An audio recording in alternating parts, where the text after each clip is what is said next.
help? What can you do? Tempt his tummy. Tempt your tummy? With the taste of nuts and honey? Honey Nut Cheerios combines golden honey with crunchy nuts. Part of this complete breakfast. Try 'em. He loves them. Look, he's going home! The bigger they are, the harder they fall for Honey Nut Cheerios.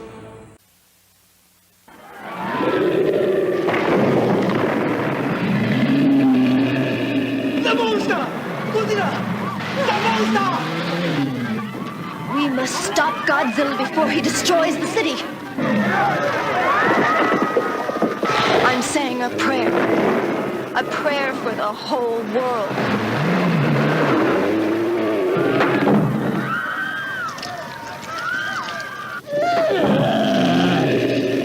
What could he want? Unless we find something to appease him, we're doomed! Hold out, for that we all live. Hold out the back to get blood. Don't be sold out, hold out. It's a taste that's extraordinary. No doubt it's time to get blood. Dr. Pepper, hold out, for the out of the ordinary.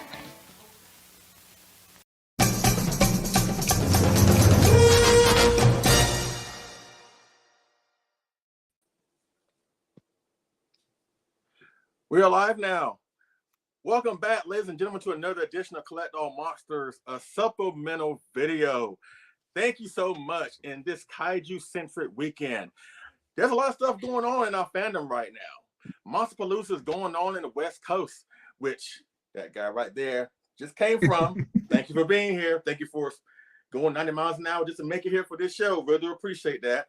You have Kaiju Brooklyn 2 going on here in the East Coast. And ironically, they're going to be having a special screening of the movie that we'll be talking about this evening. You got Wonderfest USA going down in Louisville, Kentucky with model kits and Godzilla and Star Wars and other stuff going on. You know what I'm saying? Yes, we got this show going on right now. You got the Monster with Attitude show doing a giveaway on their show tomorrow. Minus One just debuted on Netflix and has a great English dub attached to it. So again, as Godzilla fans, Kaiju fans, we are winning right now. And thank you so much for you all for your kind attention as we are here to talk about an awesome film celebrating its 40th anniversary. Technically, we're like 6 months early, but you know what? This film and this character is so awesome that you know what? We had to jump the gun. We had to do this show right now. And we're talking about how the legend was reborn. In 1975, the King of the Monsters disappeared after he defeated Titanosaurus Mechagodzilla.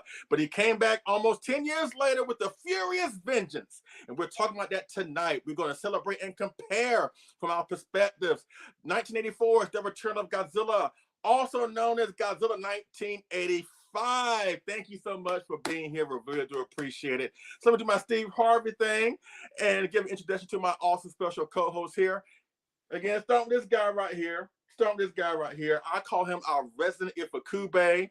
He's a moderator on our group on Collect All Monsters, and I basically call him like the Sixth Ranger. He's like the Green Power Ranger to me. The one and the only Jonathan Portman. How you doing, Johnny?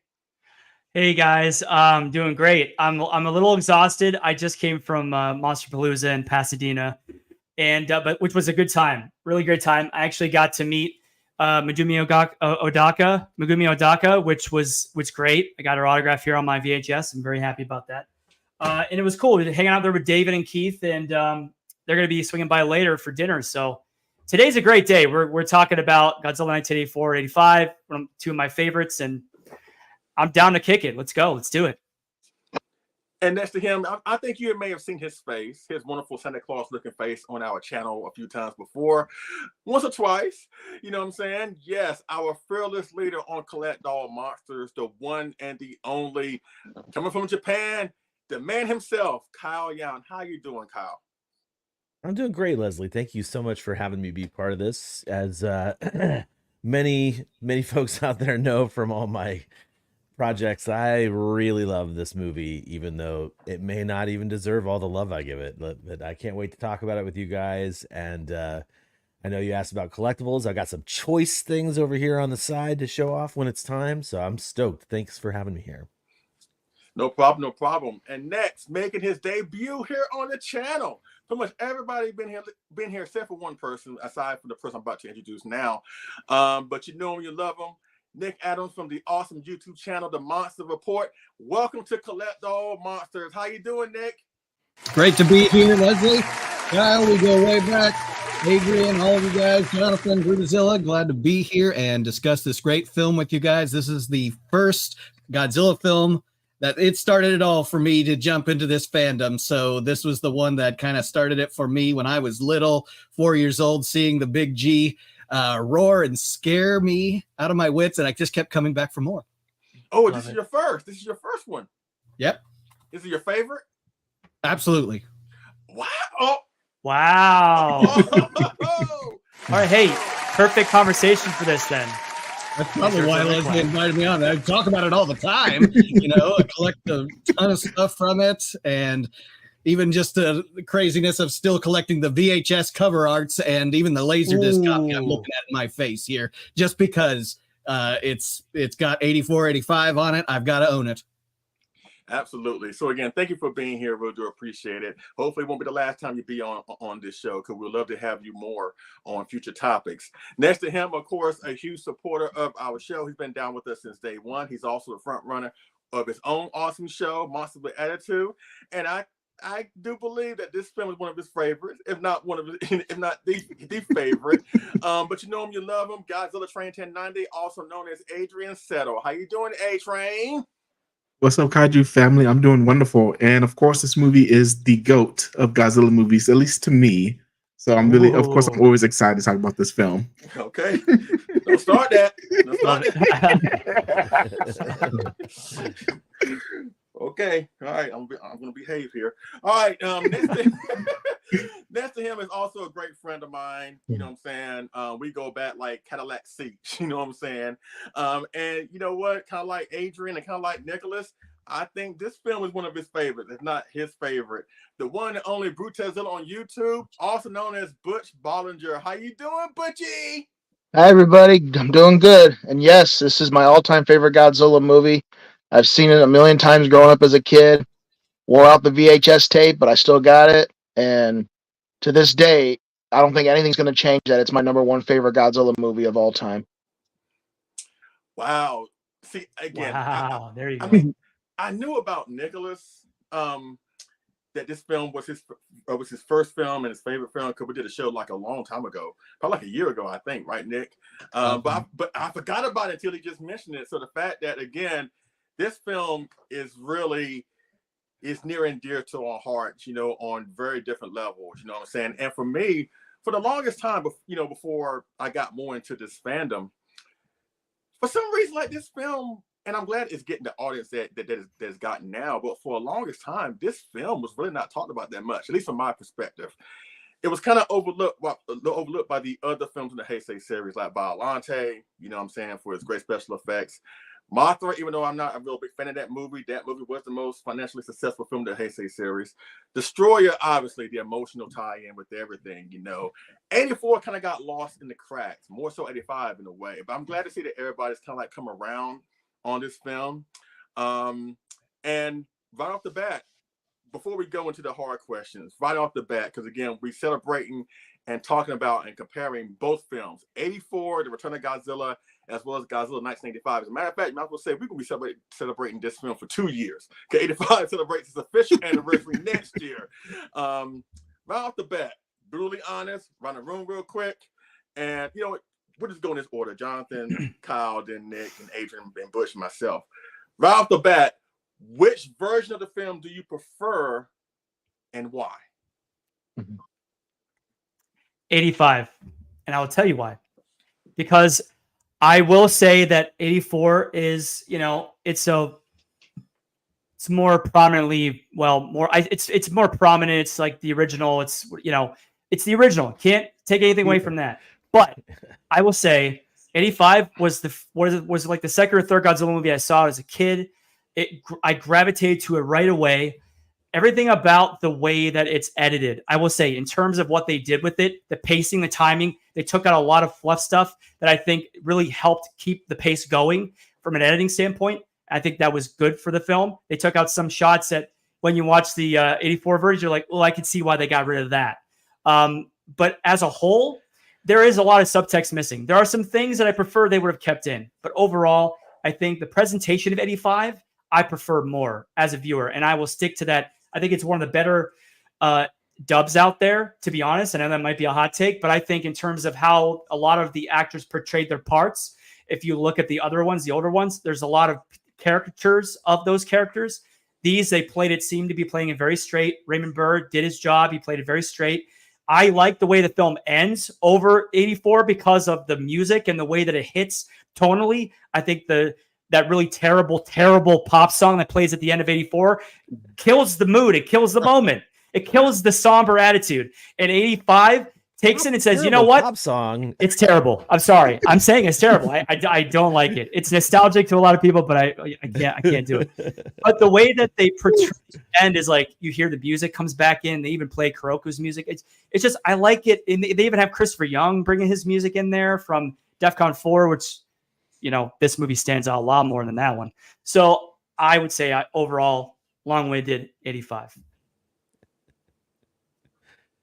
I have to agree with you though, Jonathan.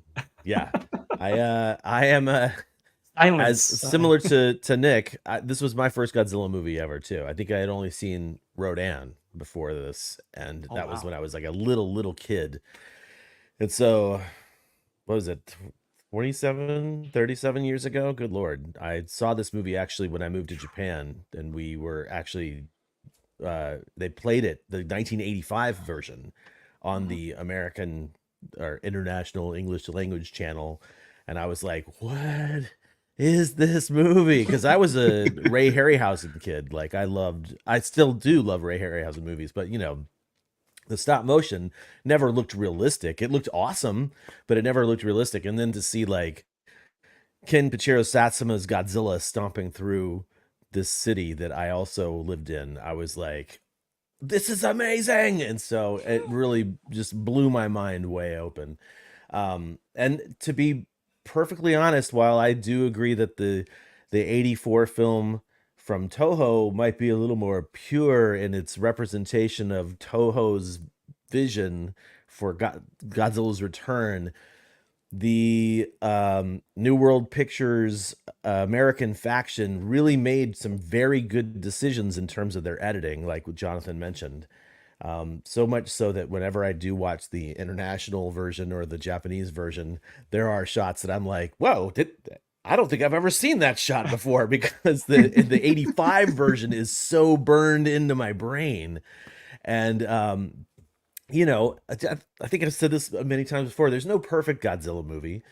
But you know, it's easy for me to ignore a lot of anything that's not perfect in a Godzilla movie, because every movie has like foibles and little missteps. And the 85 version is so close to being like this kind of perfect Godzilla movie, even though they've taken an imperfect Godzilla movie. They've just like cut out some of the chaff, and then they added the American actors in there. And you know, Raymond Burr is amazing in the film. We're going to talk about him later too, but those military guys providing the light comic relief, they're terrible, but it is very, I can just be like, oh yeah, were there American military guys in that movie? I don't really remember them.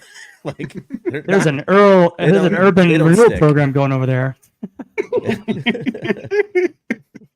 There's some bad lines over there, but to be honest, like the 85 version, it takes the best parts of Godzilla 84 and turns it into such a mostly serious film. I mean, everything from the Japanese side that they brought in was still very serious, and I just really, really enjoyed it. And I don't care for the stupid jokes, but at the same time, like they are inconsequential to my enjoying the movie. Anyway, I've blah blah. Enough. It's time to talk to Nick.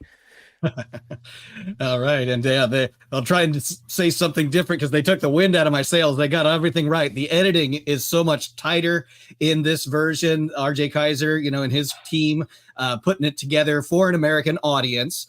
And I know it could have been very comedic. They could have done the treatment to it that they wanted to do with the Batman movie before Tim Burton and Michael Uslan got it and said, no, we're not doing the Adam West Batman. We're doing something serious. We want the audience to take this character serious. And I love what Raymond Burr, stepping into the mix and saying, if I'm going to be in this, you want me a part of it? It's going to be taking the character seriously of Godzilla. And so I really appreciate what they did with that. And even in the American scenes, another one of the characters in that, the General Goodhue, the actor who plays him, was in another one of my favorite films of all time, Close Encounters of the Third Kind, as a general. And that, yes, he's always military, isn't he? Yes. Yeah. And that movie also has a special place in my heart. Saw it as a kid and loved it. And of course, it also takes place in Muncie, Indiana, which is miles away from my house here, and where I went to school, where I went to college at Ball State. So yeah, there's so much about Godzilla 1985 that's such a time capsule for me in my life and for America, with the Cold War going on and with the changes, the edits. I'm sure we're going to get into some of that later on, because of course, until you saw the 84 version, that was what you thought it was. The story was supposed to be that this Russian shamelessly, in a sense, launched the missile, in a sense, committing suicide, because he's right there docked at Tokyo Harbor. Come on. And so it's like, and then I see 84 and I'm like, oh no, he was trying to save everyone. He was trying to be a hero. So yeah, I actually, that being a time capsule of that time period, right, wrong, or indifferent, I think it just tells you what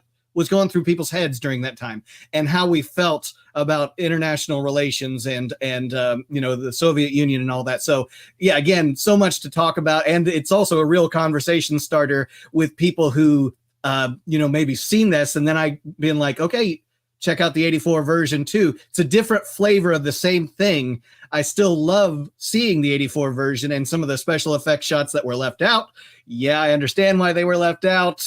But I had to cut my own version together to put those special effects version back in. So I have an 84-85 hybrid that I've made because I wanted to see those special effects in with Raymond Burr and everyone else and the cutting of the 85 version. So both have a lot of really cool, aspects about it that for the most part, make this an experience like the original Godzilla, Gojira 54 and Godzilla King of the Monsters with Raymond Burr. You get to watch the film over again and somewhat get a different flavor of the storyline. And so, yeah, we're definitely going to get into this. And I'm just glad to be here and talking about my favorite film here. One I've seen millions of times, and it's just never gets old. So, Adrian, take it away. So I'm gonna have to agree with everybody. It was in 1985 also. For a while, I was trying to debate which one was better until I got 85 again in my possession, and then that very quickly changed. Now, one thing that I really do love about 1984 is, well, two things, is the Prime Minister's speech that's not in 1985. I think that speech was just stellar, as well as the Russians trying to save the nuclear bomb from going off. But what makes 1985 a lot better is Raymond Burr, because Raymond Burr's little time in the movie is just perfection. And this, the little things like Nathaniel mentioned, Godzilla scream when he falls in the volcano. It's just something about that that's just entrenched in me forever. And that's not in the 84 version. So there's a little subtle differences like that. And of course, all the editing they did do in 1985 from 1984, because there were a lot of bad shots in 84 that they didn't need to put in there. So 85 is it's the perfect dub of a Godzilla movie. The perfect spice of the original film, as well as the edits they did to it as well. What about you, Butch? Godzilla 1985, hands down. I love that movie, and I didn't see 84 until I was a lot older. And when I saw it, it was just so different. I didn't like how they edited the parts with Godzilla's roars and screams at the end and fell in the volcano. It's just weird. it didn't have the same impact for me. Also, when he got attacked by the Super X and they shot the missiles in his mouth, the candium missiles, and the sound effects he did, like they used the Showa roars for Godzilla in '85, but then in '84 it was just some weird. I forgot how. I can't remember what the sound I think it effects was were, but silence. I think it yeah, was it just silent. didn't sound right. I'm just like, where's the roars? Like what happened? Just so many things, and then like the editing was better in '85, and when I would say I do wish we saw more Godzilla, like in the scenes they took out of Godzilla in '84. I wish we got to see that in '85, like when he walks by that building and you see his reflection. But I do kind of understand the foot, like the giant foot that kept trying to stomp him at the end. That looked, yeah, A kind little of, redundant. Perfection. Oh wait, yeah, no, no. yeah. I can understand why they took that out, but it The was more just you kind of. see it, like, oh, okay, maybe once it's okay. Yeah. Mm-hmm. But I guess it was kind of cool seeing it in the '84 version because when they had the Alamo Drafthouse, I had Godzilla movies playing. I think it was for King of the Monsters celebration. I got to see King Kong vs. Godzilla and Godzilla 1984, the Japanese version, on the big screen. They told me it was going to be the dub version, but it was the '84 version when I saw it. And when I seen it, it kind of made me appreciate the '84 movie a little bit more. 'Cause I didn't like it at first when I first saw it, but then '84 just kind of seemed better on the big screen, and it made me appreciate it a little bit better, except for like I said, the Godzilla sound effects and stuff. And I am a big fan of that song at the end. I do like that song, even though it doesn't really fit. It doesn't really fit the movie tone because they're trying to kill Godzilla and then goodbye Godzilla, my friend. It's like okay, but I still enjoy the song. I do like that. We Okay, don't need you to recreate can I that. just say, like, there's an artist named Josie Cotton who she remade that song, like basically note for note, like took it serious. It's a little, I shouldn't say take it serious. It is a little campy. She goes a little campy with it, but it is, she like tightens it up a bit more. So like if you're listening to the Japanese version, you're like, wow, they're like pretty much on key with like the song, but they're a little bit off. Like they didn't have auto tune back in the day, I think. And Josie Cotton's version of that song, if you haven't heard it, is really good. And boy, oh boy, it just hooks right into my earworm brain. And it will, like, I think I woke up this morning singing that song when I like listened to it last night and I like walked around around my city here. But yeah, it's totally worth checking out if you haven't heard it. Josie Cotton's Goodbye Godzilla. Totally go check it out. Okay. And then, sorry. I just wanted to say one real quick. I did it, and then of course Raymond Burr. I did enjoy Raymond Burr's performance, and I think to me, my opinion, it's better than his King of the Monsters performance. And the speech at the end just beautiful. That's it. Yeah, we're gonna get to him momentarily, but I might make it a full clean sweep. It didn't take us like an hour, but we finally agree on something. 85, but you know what? I mean, a lot of people know I'm very vocal, just a little bit. I'm very vocal. I'm very opinionated. I'm very boisterous, and I'm never subtle at all with the way I feel about certain things. Adrian will tell you, but really? That's how he and I kind of connected. Like when we first started talking, before we became friends, and we started getting to know more about each other, and I gave him a crash course firsthand how brutal I can be. I think he asked me like, do you like 84? And I was like, no, it sucks. 85 is better. That 84 needs to go into a dumpster fire and burn. And I can tell he was shocked, like, I'm like, well, that's the ride you in for. You if you want to be my friend, right, Butch? So, but 85, like again, like it's not just the nostalgia factor. To me, 85 just takes 84, makes it better. And again, for the longest time, when I got into the fandom, because again, like y'all, I saw 85 first. I didn't see 84 too many years later. And when I got into the community and became more acquainted with more like-minded friends like yourselves, people always tell me 84 is great, man. If you love 85, you're gonna love 84, right? And I'm like, okay, we'll cross that bridge when we come to it. And then when we finally get the cracking release of the thing, again, the first thing I'm doing, I'm trying to find 85, and it's not there. And I was totally ticked off. Yeah. I was so ticked off. And I was like, you know what? Let me, 84 is better than nothing, and it's on high definition Blu-ray. Let me check it out. And I watched international dub, and boy, let me tell you, I don't know about y'all, but my time is valuable. I don't like wasting my time. When I saw it, I was like, this is what people were building up to me. Now, don't get me wrong. I'm not saying it's Planet Eater garbage. I'm not saying it's City on the Edge of Battle garbage.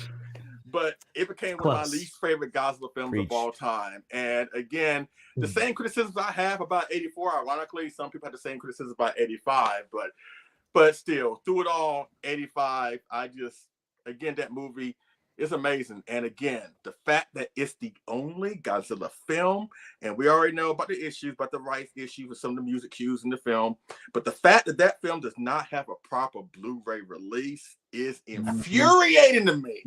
You better correct that next year. You got till next year to make that. A lot of rights problems there. Yeah, that's ridiculous. A lot of rights problems. But if they could put King Kong and Godzilla back into a film together, they can give us 1985. That's how I'm looking at it. You know what I mean? All right, so let's go to the first question. In your opinion, what does you can answer this either way. All right, what does the Japanese version of the film does right that the American version does wrong? Or vice versa, what does the American version did right that the 84 version does wrong? I think we kind of touched on that, but there's a lot more we can play with this question. So you can answer either way. Favor 84 or favor 85. Jonathan, go.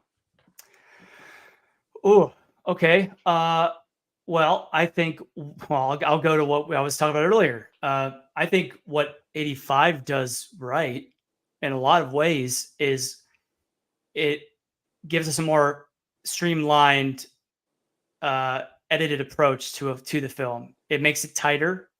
You get rid of a lot of those conversations. I mean, don't get me wrong. Some of those conversations with the prime minister and all that's and those meetings were solid, and we needed some of that for the story. But I think the way they cut around it was great. I think the added sound effects were very impressive. I like that they took an editor and a creative mind to like the end where I think Adrian mentioned this first is when Godzilla is going through the volcano at the end.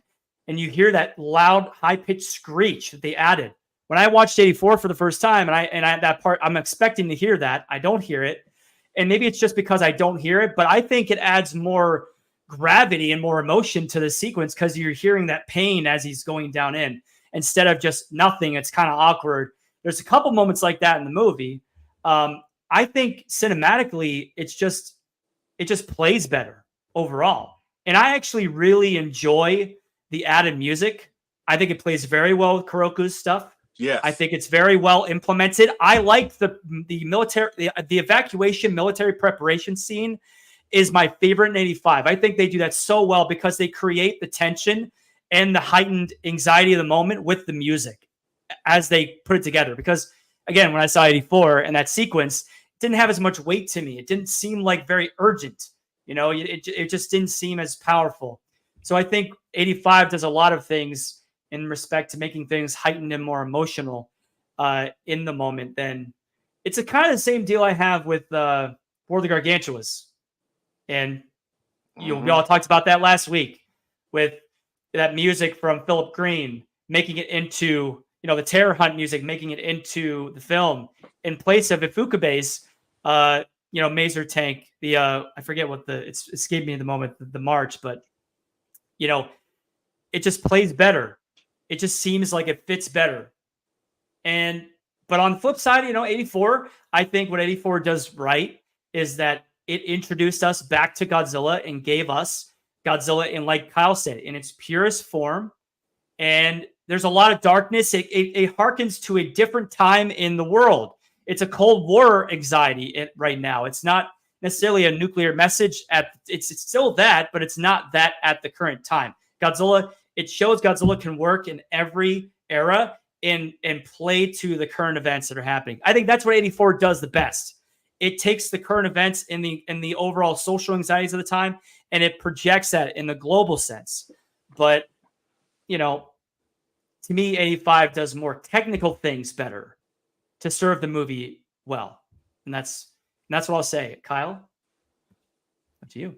Okay. How can we did touch on so many really great points about the, 84 versus 85 already. So I guess the only thing I would say is that where I feel like 85 lands best in terms of like the overall presentation is that ending. The Godzilla 1985 wins the battle because of that closing sequence, I guess I'd say, that includes the Raymond Burr monologue. I mean, hands down, that's the best monologue in a Godzilla movie ever, in my opinion. Absolutely. Japanese or American. 100%. So that's where that wins. But what I would say is definitely where 84 sort of beats it out is that the technical improvements of Toho's special effects department between 1975 and 1984 are fully on display, which is why you get some of those really long, not so great, but still pretty okay special effects sequences in the 1984 film that really just shine for what Toho is able to do in the 80s. And, that's somewhat of a personal opinion on how they do things back, or how they were doing things back in 1984. But really, I think that, that's what sold me is on this movie being like incredible was the special effects when I saw it in 1987. Right. So like,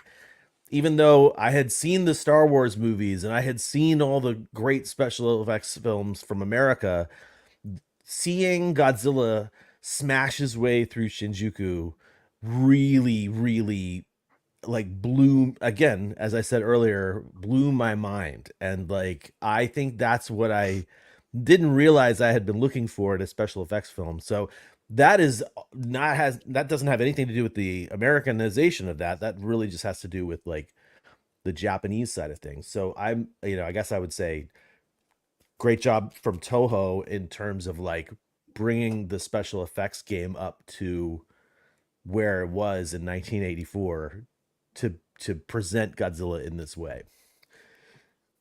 The end. Nick. I'll put you in a frame of reference here. When it comes to Americanizing a film, I think the 85 did a great deal of service to this. When you think of, let's go back, 54 or 56, King of the Monsters. Let's take a line from that was part of that version of it. You have your fears, which will become which may become reality, and you have Godzilla, which is reality, coming from the American side of things. Now, us as English speaking, native, born American, we have this. We have a way we speak to each other. We have a way that our hearts go out to the films, and we see the heart in the film, and certain lines capture us that sort of way. And to a Japanese audience, maybe those same lines do not mean the same thing. Where except for maybe Kyle, who's immersed in it, to be able to put yourself in that perspective, I'd say, certain lines that they may read and display by the actors, the incredible actors who portray these human characters, but then try and say those same things in English, and it's not translating well. So we redub. We have lines like, when mankind falls into conflict with nature, monsters are born. Love that line. Put it in my fan-made trailer of it. I'm just trying to send him home. Certain lines like that. Couldn't kill him. Those are the sort of things that 85 just really did so much respect for what message they were trying to convey, but also put it in English and make sense to an English language audience and an international audience in a lot of ways, and try to, shake out the movie a bit. When putting that fan cut together, and I wanted the special effects as they were going to the very next cut, I was noticing that there were just maybe a few frames that here or there that they would chop just to tighten up the movie as they were going through the edits. And you have to discover that by matching it with the audio of 85. And then you realize, oh, wow, I don't have enough audio, so I can't even really extend this special effects scene unless I, play with the audio a little bit and then, did some of that to make sure that I got all those special effects scene. And yes, the Bigfoot, because they paid for it, so they got to use it, I mean, sure, it was an arm and a leg. It was definitely a leg, but it was it's about like Kong 76. They paid for the giant Kong, the 1-to-1 scale. Oh, that's not I know it only got a few seconds of screen time, but let's not go down that one. dang it, we paid for it, so it was part of the budget, so we got to use it, so I got to see it. And it was interesting getting the 84 for the first time and seeing it, certain things, and I was like, I understand why they left that out. The police hospital where they get Ken's character and they're kind of, debriefing him as to what happened. And then you see the introduction of Natsuke's character, Hayashida, and where, he's part of it. He's part of the government cover-up at the beginning. And I was like, yeah, but we got that when Goromaki met him. We got that in just a few lines of dialogue. You're part of the cover-up. Okay, I get it. We didn't need a whole scene for that. Certain other things that they changed when Ken takes... Goromaki takes Ken's sister to see him in the super secret police hospital. And it's like, he spills the beans to her about the fact that her brother's alive and all. I just thought, wow, it's like he did that as a selfless sort of thing in the American version. But then you watch 84, he's doing it for a photo op. He's, man, I hate this guy now. So it's kind of like, what a dick. Yeah, I know. But then, you had to have a bit of redemption between him and, and I'm trying to think of her name right off the top of my head. It's just Naoko. Naoko Okamura. Yes. So it's like, yeah, it was not needed. You could get across that he's still kind of a cutthroat reporter from the American version, but that wasn't necessarily driving the story forward. So I do understand why they would drop that, but it definitely changed kind of the perspective of things when seeing the 84 version for the first time. So I definitely encourage people to see that if you've seen 85 the first time. Again, being a native English speaker, I'd say that's the one to start with. And if you're going to see 84, I recommend the subtitles. I'm with Leslie on that. Boy, it's just hard to get through that. Oh, boy. That dub is so bad. The international dub is awful. I was watching it last night, and similarly, I was just kind of like, wow, have I seen this? This is so bad. Man, God bless you. They do that thing that the Gamera, the Showa era Gamera series did, where they were trying to match the vocalizations of the dub actors to the Japanese actors. So they'd be in the middle of a conversation and they would pause to say something because they were trying to match the lips. And I just hated it so much. Yeah, it's doing that kind of stuff, and I'm tried to watch that version or tried to watch international versions with the kids. I always end up going back with the other dubs of a sea monster, for instance. Just that dub is atrocious. That international version, I still bust out my VHS player for the teacher dub or the American International, I believe it's what it was called. But yeah, there's definitely something that needs to be done with the 84. And yeah, that Kraken release that was out there, I ended up a long time ago buying the Blu-ray from Japan, which was compatible. But again, no English subtitles, no English dubbing, no English anything for that matter.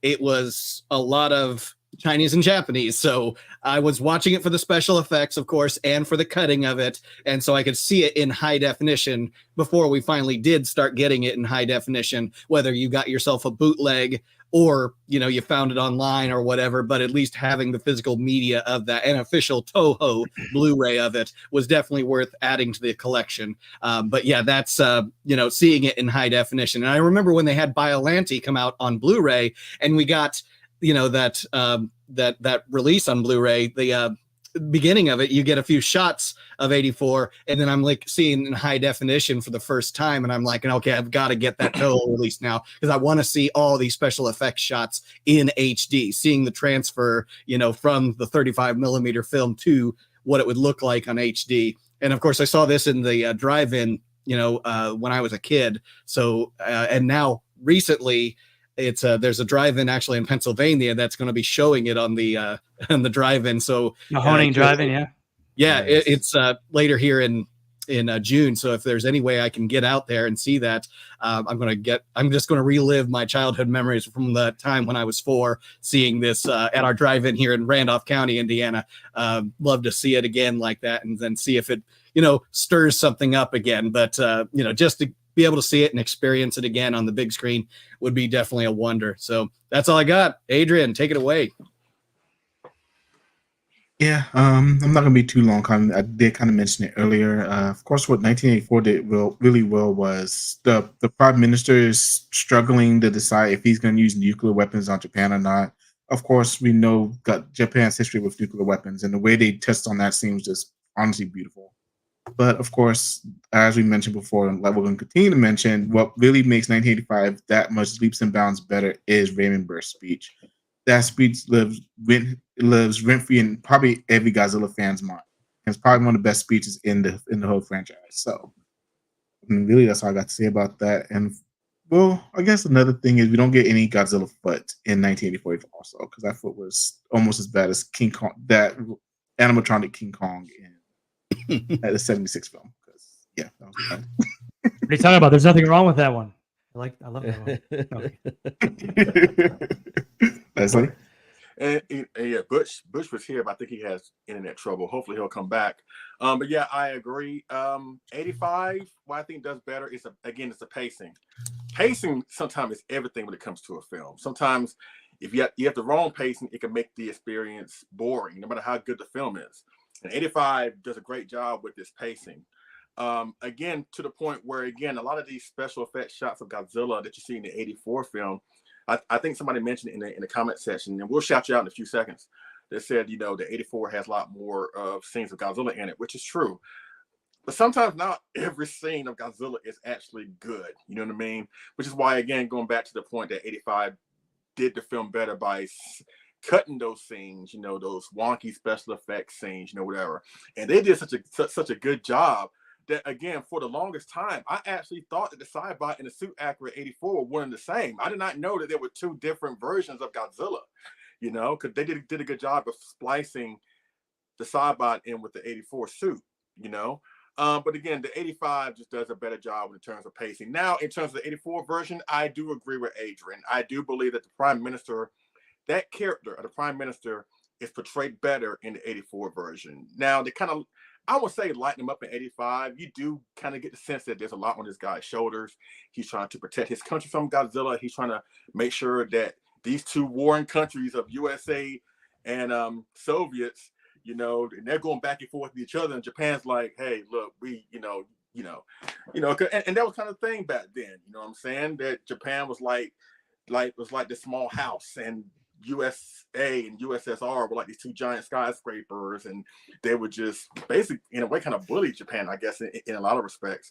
So you see more of him in the Japanese version, just sitting there in that conference room, and just, again, he's trying to protect his country from Godzilla. He's trying to make sure that World War III doesn't break out between, the USA and the Soviets, whatever. You can tell he has a lot on his plate. So I feel that the 84 version does a better job portraying the Prime Minister in that light. And again, like what Adrian said about, that special meeting that they had, which I wish they would have filmed. I wish they would have filmed that, in the movie, in the 84 film. I wish they would have kept that in the American version. But again, when he tells them, like, look, the reason why we don't want to use nuclear weapons, even in a situation as grave as this, let me ask y'all this. If Godzilla appeared in your country, would you be willing to drop a bomb on him, knowing that a lot of your citizens will be killed? I can only imagine those people, those leaders were like, well, you kind of have a point. Yeah, I kind of get what you're saying, whatever. So again, he has so much weight in the Japanese version. That's why I give the edge when it comes to the 84 over 85. All right, here we go with the next question. You know what? hold up. Let me give a huge shout out to the people in the chat. Sorry I didn't do this earlier. And then we'll go back to the questions. Okay, I got it. Fancies of Cats, thank you for being here. Johnny Coke, Nathaniel Plummer, Helmet, see you at G-Fest, buddy. Greg Coggin, Larry Latham, Michael Hang, the Kaiju Kai, John Drain, what's going on, man? Tim Bartos, Sandra, what's up, babe? Oh, I love that woman. Let's see. Ray 2D2, what's going on, man? The Monster Profile, that's Mark saying, yay, what's going on, Mark? Hey, I may be contacting you real soon about something. Let's see, who else? Enzyme 2000. Let's see, Robert Dwyer, thank you so much for being here. Andre Steele. And yeah, so 31 people, so thank you so much for being here. Now, before we go into the next question that's kind of thought-provoking and all that good stuff, let me just ask y'all a question real quick. I hate to do this, then again I don't. But just rapid fire real fast. You don't have to give an explanation as to why you're going to do what you're going to do. But again, we have four movies involving Godzilla where he is the only monster in the film. Oh, geez. Godzilla 54, The Return of Godzilla, this film we're talking about. Godzilla -1 and Shin Godzilla. Right off the bat, real fast. Again, you have to get an explanation. Rank them from your least favorite to your most favorite or vice versa. How would you rank these four films? 54, 84, Shin Godzilla, and -1. Jonathan, go.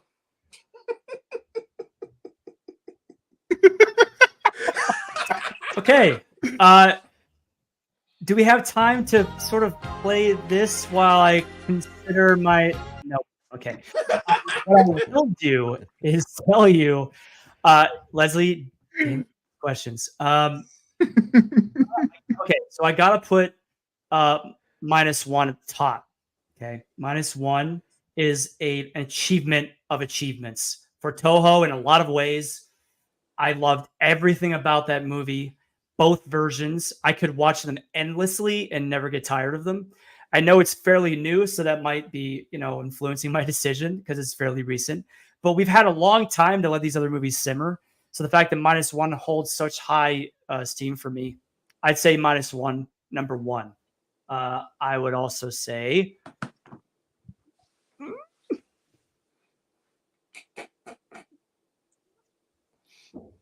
I would say 54-2, 84-3, Shin Godzilla 4.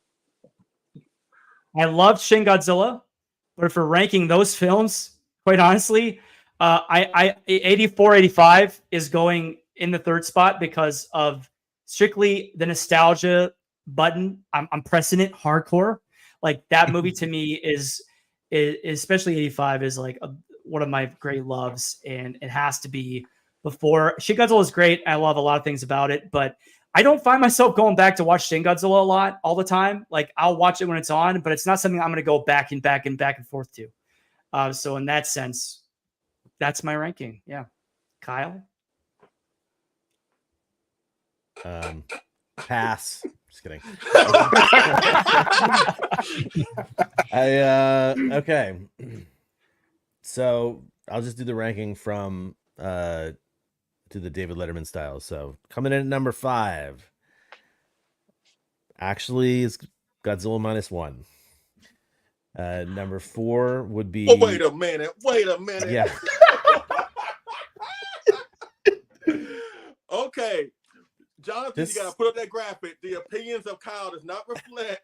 You gotta put No, I think it needs something else. Clip it.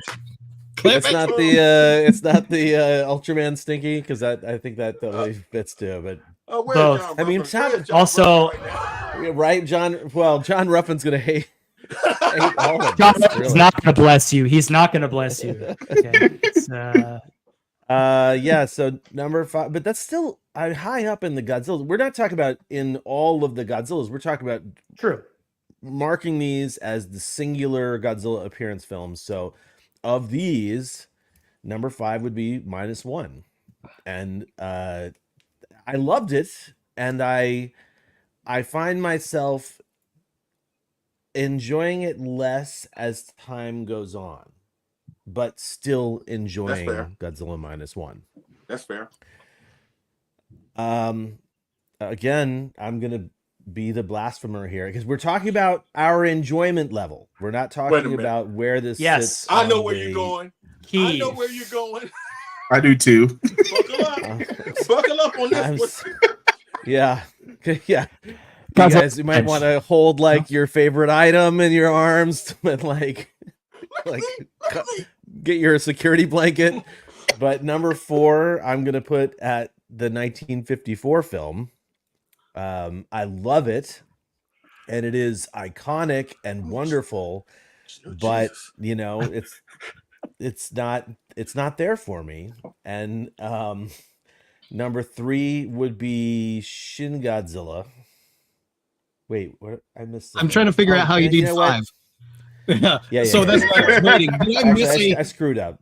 You know what? So 80, you were going to do the 98. Actually, should be number 5. Oh yeah, you made me question myself hardcore, Kyle. I'm not gonna lie. I was like questioning my own choices. I'm like, did I miss one? Oh my god, did I miss one? Oh yeah. So number 5 would actually be 84 because that one just doesn't shine nearly as much, which is funny because number 4 would be -1.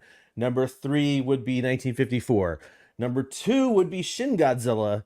And number 1 would be Godzilla 1985. I've watched Godzilla 1985 so many times. In terms of my enjoyment level, I will go back to 1985. You put all those movies out on the table and said, which one do you want to watch? Almost every time I'm going to grab Godzilla 1985 because it's my nostalgia. It's my core Godzilla memory.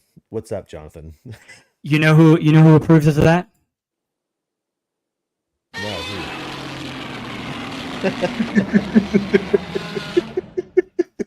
Raymond Burr, God rest his soul, I would hope approves as well because he made that movie so incredible. So absolutely. Sorry for ruining anybody's day there.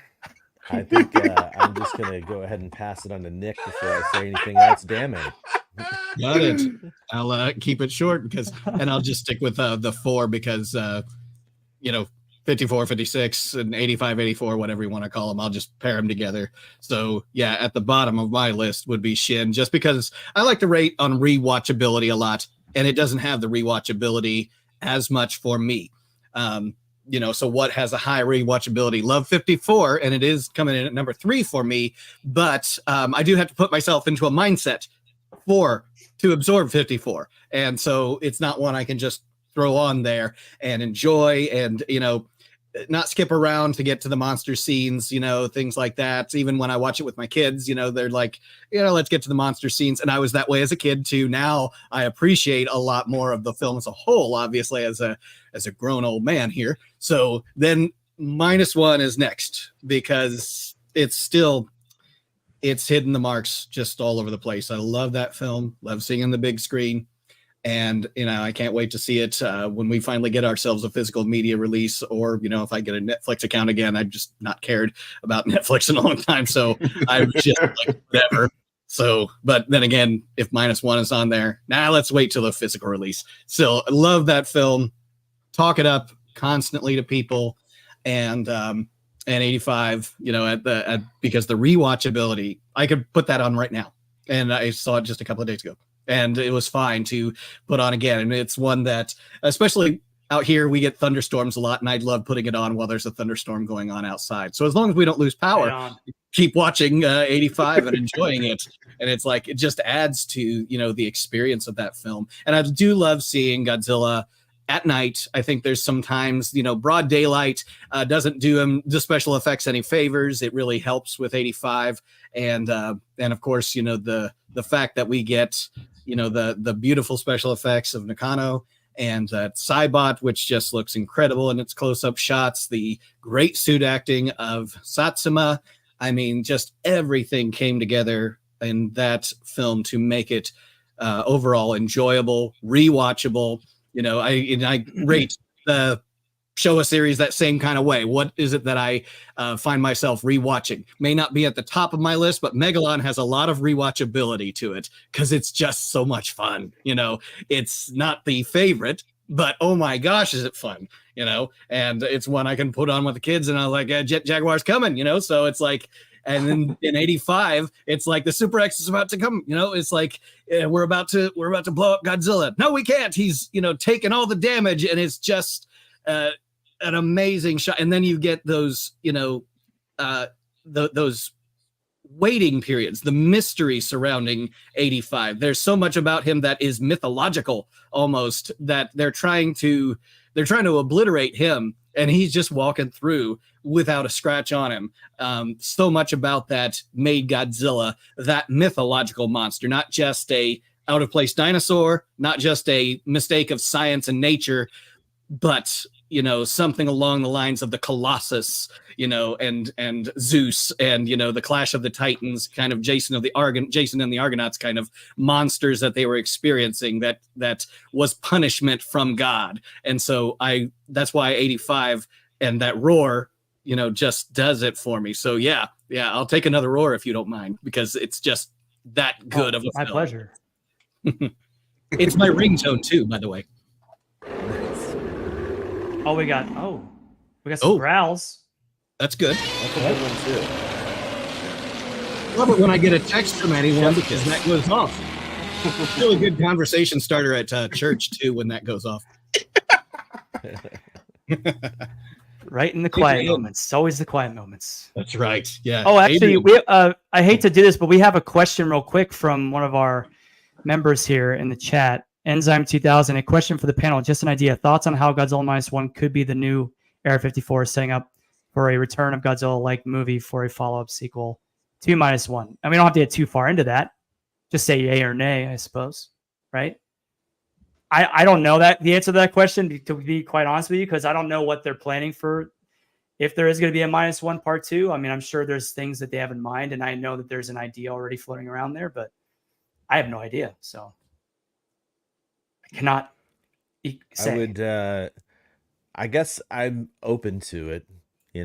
I think for me, my attachment to this franchise makes me say, I'm open to anything they want to do as long as it produces a good movie. Like, I don't want them to, I don't think they're going to, right? But like back in the 80s, and then the following Millennium series, Toho was just like, yep, gotta make a Godzilla movie every year. Gotta make a Godzilla movie every year. Like, we gotta throw it into that special effects thing at the end of in November. And it's just, to me, that's what kind of killed the franchise in a sense. Not killed it, but really to its detriment. That was the decision they made. So as long as they make something good, they could turn -1 into their first of many movies, and I would be happy with that. But at the same time, I don't think it needs, I don't subscribe to the rumors on the internet that there's already a Godzilla -1 sequel in the works, because I think that's the kind of thing that they're going to announce at some point, and then that's when we take that information and run with it, but not rumors and offhanded comments from like the red carpet where Yamazaki might be like, oh yeah, I would totally make another Godzilla movie. Those don't need to solidify any kind of like rumor posts about sequels. I think honestly, as long as they make something good, sure, let's have this be the start of a new franchise. But there doesn't need to be a new franchise as far as I'm concerned. A new series, I mean. Anyway. Adrian. No, Nick, sorry. Well, I was going to say, I was going to just finish up actually and respond to that even, which, what is the problem with more period piece Godzilla reboots? In a sense, I don't even mind if gosh, didn't they do a Wonder Woman 84 or something like that? Why not, go back and do a G85, and do it with Godzilla attacking the Tokyo of 1985, and give me the look of this Cybot, give me the look of the suit in CGI, and see what Yamazaki or whoever would come up with Toho. And yeah, don't take us way back like they did. That was fine. They did great with -1 with the period piece, with an old look to Japan. Love that. You know, and then just the mindset of people during that time. But yeah, take us back to the Cold War era. You know, that would be interesting to see, made in, you know, the 2020s, let's say, of looking back at the 80s or even, you know, whatever in that kind of period where, you know, the internet's not a thing, you know, and so what would, you know, the reaction of people be like to something to that in that time period. So yeah, I'm all for period piece, but they always do this. They're setting up a sequel and it may not happen. And it's like Shin set up a sequel that didn't happen. And this one could do the same thing with this whole, you know, setting up for something else that's going to happen with -1 with that creature and with the G cells or whatever. And, you know, we may just not get it and we're just going to have to live with that. Adrian, go and answer that question and then go ahead with your rankings. Yes. Cool. So I could definitely see -1 being a launching point for more Godzilla movies for sure. That's not really what I was hoping for with -1, but they did leave the door wide open. So I'm gonna say why not to answer that question. MZ in 2000. But as far as my ranking goes, I'll go real quick. God, this is busting me, but I'm gonna say it anyways. 54 is 4. Shin Godzilla's 3. -1 is 2, and 85 is 1. And just like Nick and kind of Kyle touched on too, it's about enjoyability for me. And yes, of course I know how what 54 means, but it's not an enjoyability list as high as others. So I have to put those other 3 ahead of that. Of course, Shin Godzilla, I do have fun. I can go back and watch it quite often, but just not nearly as much as -1 or 1985. Which? Yeah, I'm sorry about earlier. The connection's messed up. But anyway, what's the question now? The question was, you have to rank from your personal favorite to your least favorite or your most favorite all the solo Godzilla films: 54, 84, Shin Godzilla, and -1. And then there's a question somebody asked in the chat about how would you feel about a Return of Godzilla style being like the sequel to -1. You can answer either one real fast. Okay. Well, definitely Shin is last. I don't care for Shin Godzilla. Leslie knows that. I know that. But I do. number 4, Shin. Number 3, 54. Number 2 would be -1, and then number 1, 85. And then what was the other question again? Enzyme 2000 asked in the chat, would you like to see a Return of Godzilla style film be like the sequel to -1, maybe set up like another generation of films? Oh yes, yeah, most sequel to -1. Most definitely. Because it seems like it kind of. I'm sorry. Like a period piece. Yeah. It's and from what I saw, like on I'm not sure if it was on Twitter or something, but they were asking like at the end of -1, when they saw the scars on her neck at the end, like what was that? And then they asked the director, and the director apparently said those are Godzilla cells or something. So it's like, okay, so maybe they're gonna do like something with that, maybe a type of maybe Godzilla's Biollante type thing. I'm not sure, but I would love to see a sequel Nobody's for Godzilla. sure. That's the point. Yeah. Nobody's sure. I would love definitely see a sequel to -1. But yeah. Let's see. For me, my ranking goes as follows, and I think you and I, Butch, were on the same page. Shin Godzilla is last, then it'll go to 50. No, does it? It just depends. If it's 56, do it, Leslie. If it's 56, I'll probably say I would do Shin Godzilla, then -1, then 56, and then 85. Yeah, that's how I would do it. Now, as far as like, answering Ensign 2000's question, like what Kyle said, I'm just fine with whatever. I have, at this point in my life as a Godzilla fan, we pretty much seen it all in a lot of respects.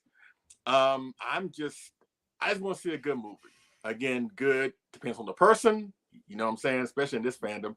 I just want to see a good movie. And so far, we've been getting some great stuff, I think the MonsterVerse movies are great. I think -1 is great. I think the Monarch TV show is great. Some people love Singular Point. some people, maybe 2 or 3 people, love the anime trilogy. So Godzilla has had more hits than misses. So again, I just want to just see a good movie. It would be cool if they did a period piece back in the 80s. You know what I'm saying? Just kind of like Heisei 2.0 or Show Up 2.0. You know what I'm saying? But that's what I would like to see. All right. Now, let's go to the next question. Now, in your opinion, does Raymond Burr get enough credit for the contributions he gave to the Godzilla franchise in this film as well as 56? More so this film. Do you think do you think we fans honor him enough? I think when it comes to actors, when we talk about these movies, of course we talk about the Japanese actors. You know what I'm saying? We talk about Harada, we talk about Takarada, we talk about Tazaki, we talk about Tsuchiya, Megumi Adaka, right? Of course, Nick Adams, right? I mean, we talk about Russ Tamblyn, but not in a great light, but still we do talk about him. But we don't talk about Raymond Burr. In my opinion, we don't talk about Raymond Burr enough. So in your opinion, does he get enough credit for doing what he did for Godzilla? Jonathan, go. I think there's 2 ways to answer that. I think within the Godzilla community, I think yes. I think people recognize the levity that he brings to the performance and to the character. But also, it's interesting because the 2 films he's involved in are sort of like an alternate reality in a way, because like it's not necessarily Toho canon. It's like it's the US version of those movies. So he's inserted into those. Like, so if you look at just 56 and 85 together, I would say within the Godzilla community, yes. Outside of it, absolutely not. No, he does not get enough credit. And I think if you were to ask anybody on the street or someone who like knows who Perry Mason is, about Raymond Burr, they would be like, I don't know. Or like, I don't whatever. But I think what he brought, I wouldn't say not what he brought to 56, more what he brought to 85, especially 85, because we're talking about it. He needs a lot more credit given to him because, as we know, they wanted to go a different direction with this. Absolutely. And he was like, no, we're not doing that.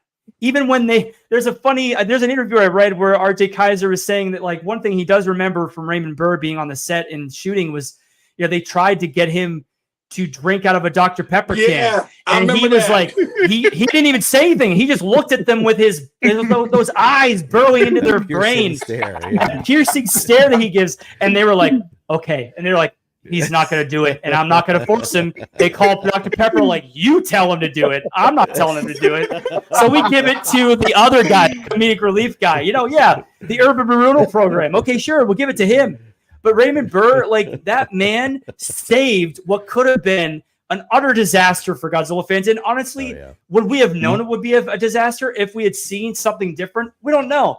But what we got, we're so blessed because of his influence. I think truly what he gave us, especially as I play a little of this from when he first comes in, those eyes, and everything.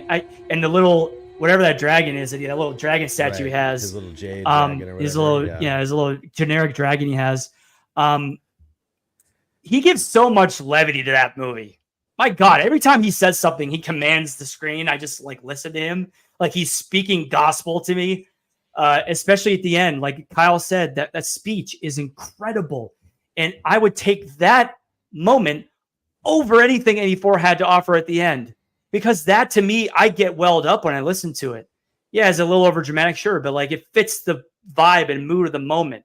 It matches everything that's going on the screen, and it gives us a message. What else it does really quick, if you don't mind, Jonathan? It also sets up the vibe for what Godzilla portrays through the rest of that Versus series, the Heisei series. That's right. Like what Raymond Burr says about Godzilla in English is really what we get for the next 5 movies at least. And that to me alone, like, I mean, he definitely needs more credit.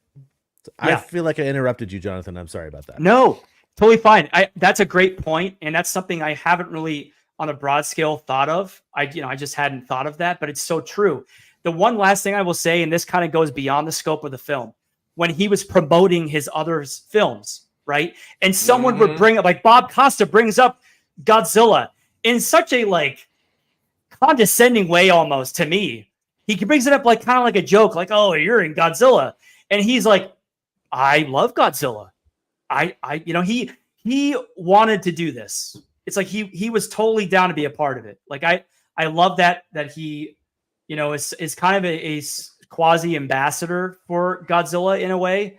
And I just love, I think wholeheartedly from our perspectives, from the Godzilla community, he does get a lot of credit, but I think outside of it, I think he needs a little more. I think he definitely needs to be recognized. And in terms of the production aspect of it, absolutely 100%.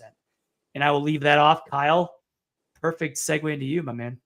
I mean, dude, yeah, he was an ambassador for Godzilla when we had none.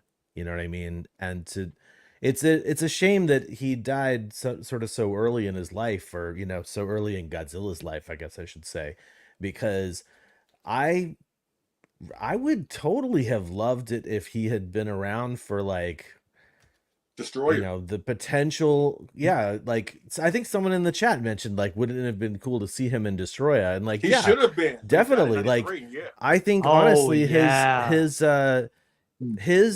sincere like love for the Godzilla character is what is admirable, and everybody should really like appreciate that. And I think, to answer your question, Leslie, yeah, we should definitely be speaking about Raymond Burr a little bit more overall. The dude was fascinating. I would absolutely love to have a time machine and go back in time and interview that guy. Like, what a great ambassador to have too, because really I would give Raymond Burr's performance in Godzilla 1985 a 10 out of 10, like 100% amazing performance. And like his scenes in 56, let's just say this, he may not have had a love for that character back then, or, it may have just been a job at the time, but he still sold it in a way that made the film, the 56 version, better because he was in it. And editing aside, choices on nuclear message aside, like Raymond Burr's inclusion in the 56 film is of course what brought him into the 85 film. And holy smokes, I just think I think, God, like Nick Adams and Raymond Burr are basically like the two best Western actors that have been associated with Godzilla, and for different reasons, So anyway, I'm just, more Burr is what I say. How about you, Nick? Yeah, I agree. I'd say that, you saying ambassador, both of you guys mentioned that, and it's exactly the perfect way to put it, because you think about even 54 and then, the King of the Monsters 56, not just to an American audience, but an international audience, making Godzilla the household name that it was, exceeding what Japan was putting out for even the samurai films, whereas Kurosawa was known for the samurai films internationally, but it, still kind of in the more like, I love watching, films, I'm a film buff, and they, they're talking about the films of Raymond Burr. Oh, yes, I love Raymond Burr in Rear Window. Yes, Rear Window is Raymond Burr. What about Godzilla? What? Rear Window is amazing, by the way. I know it's the 84. Yeah. I just love that freaking movie. Okay, please. I'm sorry. I didn't want to interrupt. You're right. No, he is. And, the way that some actors have that presence that just commands, and, taking it not just to the international audience outside of Japan, the United States, but even going back to Japan with the King of the Monsters, Terry Morse, cut of it, even though it doesn't necessarily make sense, there was something there. There was something of value to see. And with him somewhat narrating and carrying us through as a main character in it, inserted, yes, but it worked well. And, some of the line reads that he had, even in 54. Yes, you're right. Within the community, within the fandom, he's a household name. We know him as our Steve Martin. And then when we think of the other actor, Steve Martin, we're like, who? Because it doesn't have anything to do with Godzilla. you know? So I'm like, you know, that was our Steve Martin. And then the fact that he was able to tell that story so well in just conveying it through his facial expressions, through his voice in 85, especially when you're just looking around his room at what he's got. He's obviously an old reporter. And since I saw 85 before I saw the original Godzilla, that story was being told just by the way it was cut together and just by the way he was conveying his character. I mean, if you just add up the screen time that he has, it's in just the few handful of minutes.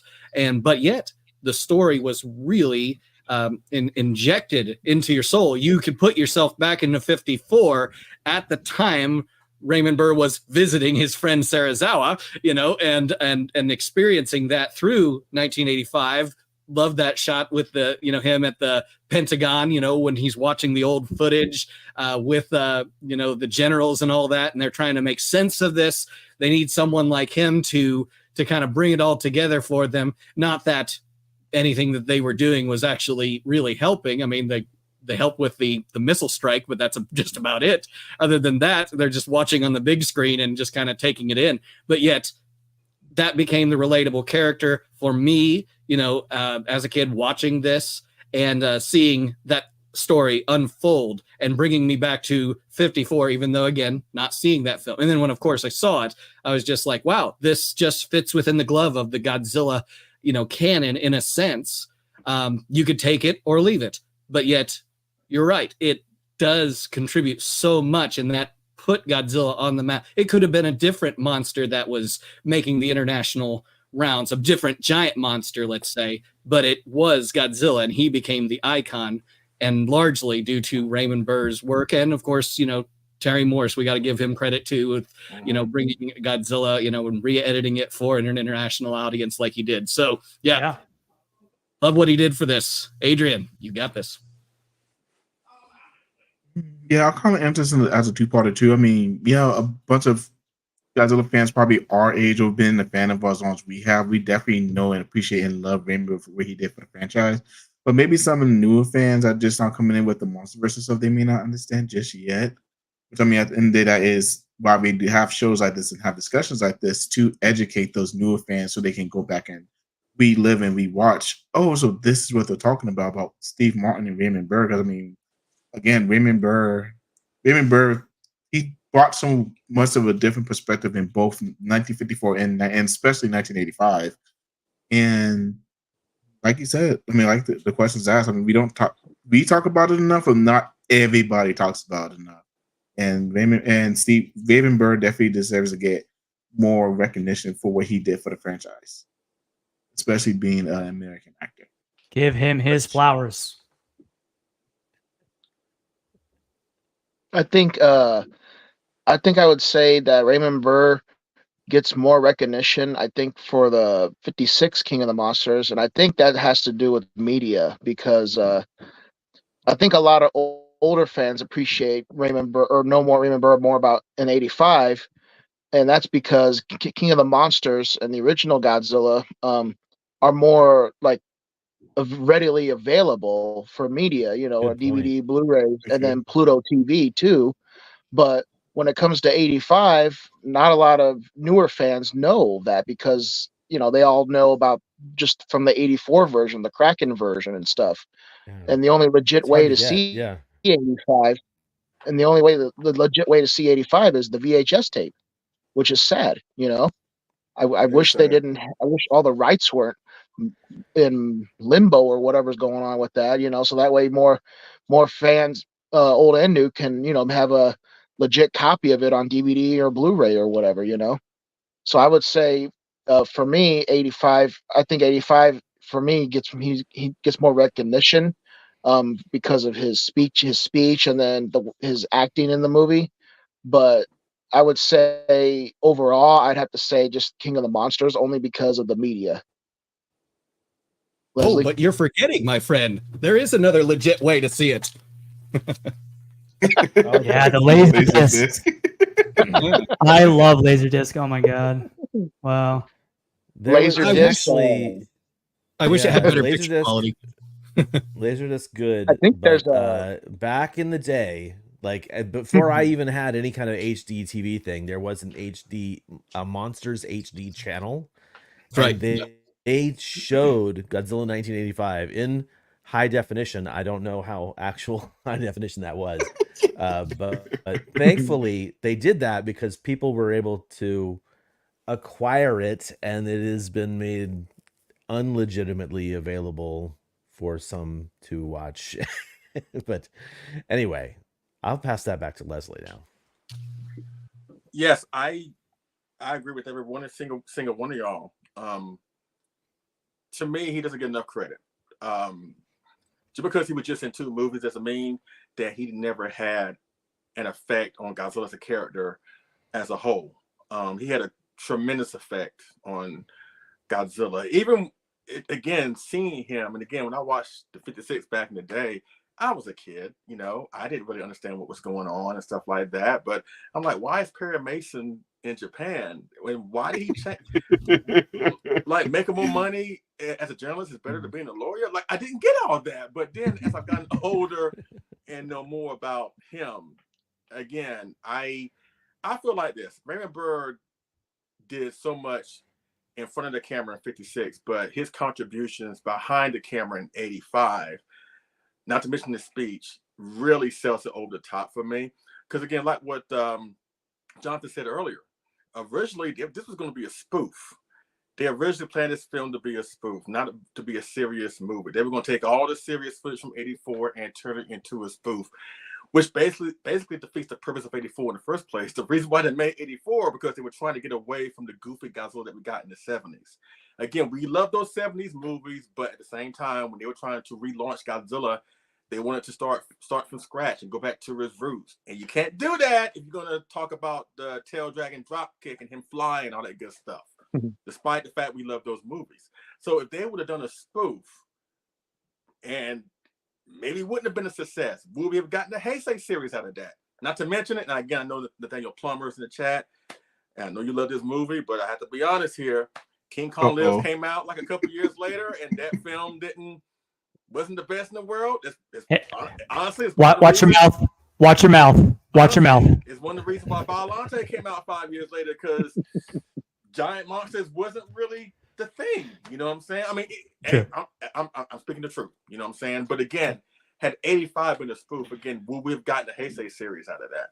So I think his contribution for that alone, taking it seriously, telling the producers, no, you would not treat this as a spoof. You would treat this as serious if you want my involvement. Raymond Burr did a lot more for Godzilla, and he'd never set foot in Japan. And that's saying a lot for some actors who actually went to Japan, made movies, and still didn't give it the respect that Raymond Burr did. So that's why I always say that Raymond Burr, again, we owe him a lot more. We owe him a lot more. He adds so much weight to the 56 film.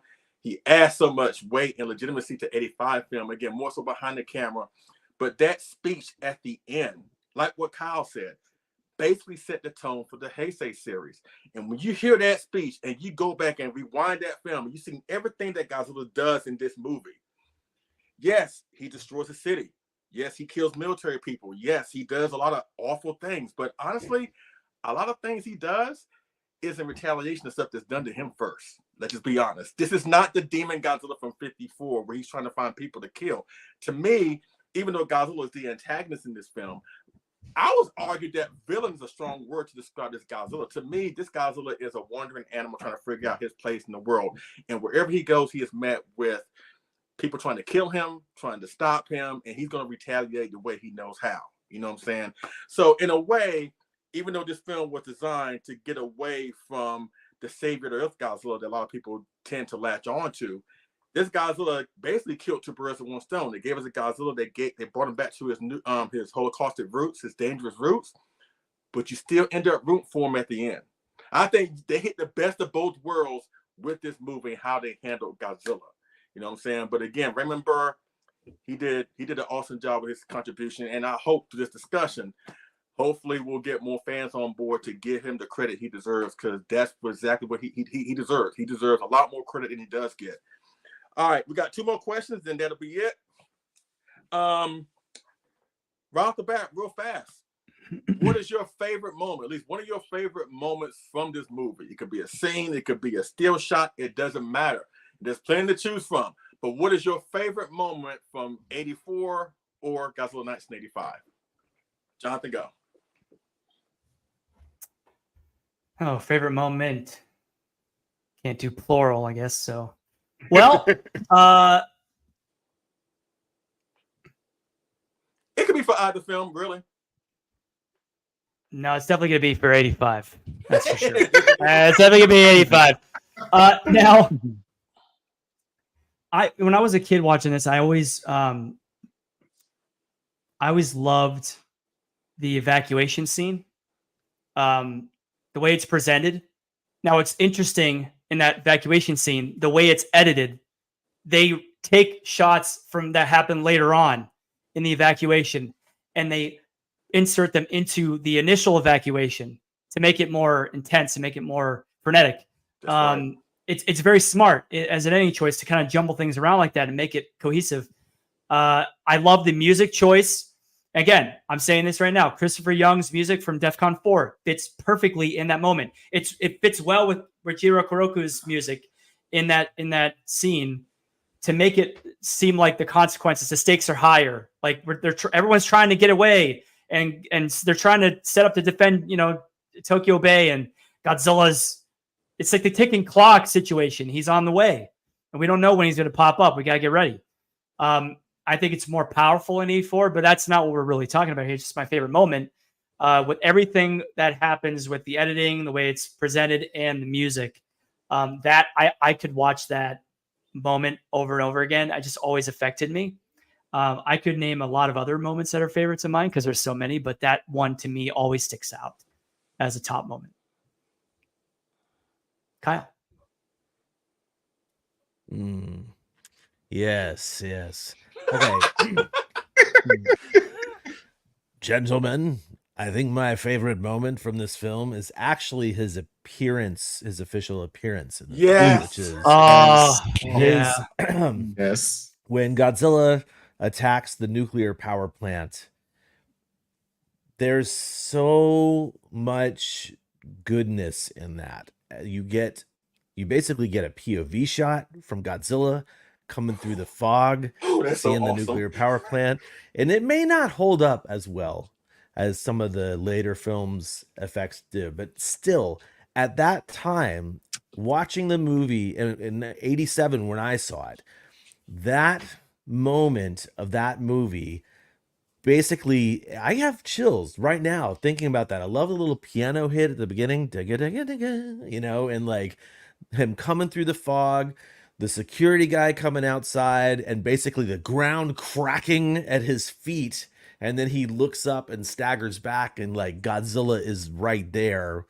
Everything about that, all the way through, even the I'll say going through when he pulls the nuclear reactor out of the actual facility and starts consuming the energy, even to the point where the birds lure him away, essentially, kind of in a way perfect for me. I don't know if it was just perfect at the time when I was seeing it or what, but it was such a powerful moment for Godzilla. And of course the Shinjuku attack is amazing as well, but that's my favorite moment without a doubt. Nick. Thank you. Wait, hang on a second. Is this a good time to play that promo that we did? So since I'm passing it to you. Exactly what I was going to say, Kyle. Yes. If I could maybe do a quick setup for it, Jonathan. Yeah, and set it up real quick. I got it ready for us. Yeah, so it's probably about 10 years old. Or Jonathan or Kyle, you playing it? Either one. I don't care. But whatever. It was about 10 years ago. I met Kyle at G-Fest for the first time, and I give a lot of credit to Kyle and Kaiju Cast because you are my inspiration for starting the Monster Report. And I really, That's awesome. you guys, and listening to the podcast was my routine. And I just appreciate all the work you put into that. And I just love what you've done with Collect All Monsters and involving into the YouTube sphere here with a video producer like me and all the other great producers, Adrian, Leslie, so many out there that are producing great kaiju content. And so yeah, I invited Kyle on for a Skype interview long ago. It wasn't even live streamed. We pre-recorded it, but I did a little promo, kind of a moment from Godzilla 1985-84 that you might remember. So roll it. One for me and one for me. Hee hee hee. Kyle, take this away. Dr. Pepper stinks. Kyle, where the heck are you?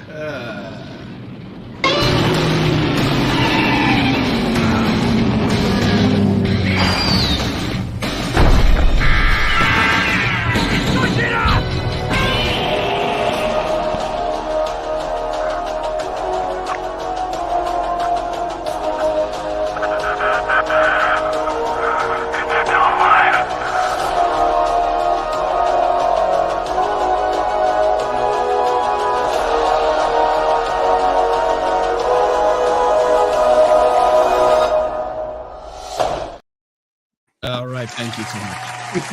Still gold. Isn't it? Kyle, I must say, when your head turned around, my goodness, Chef's kiss. That was beautiful.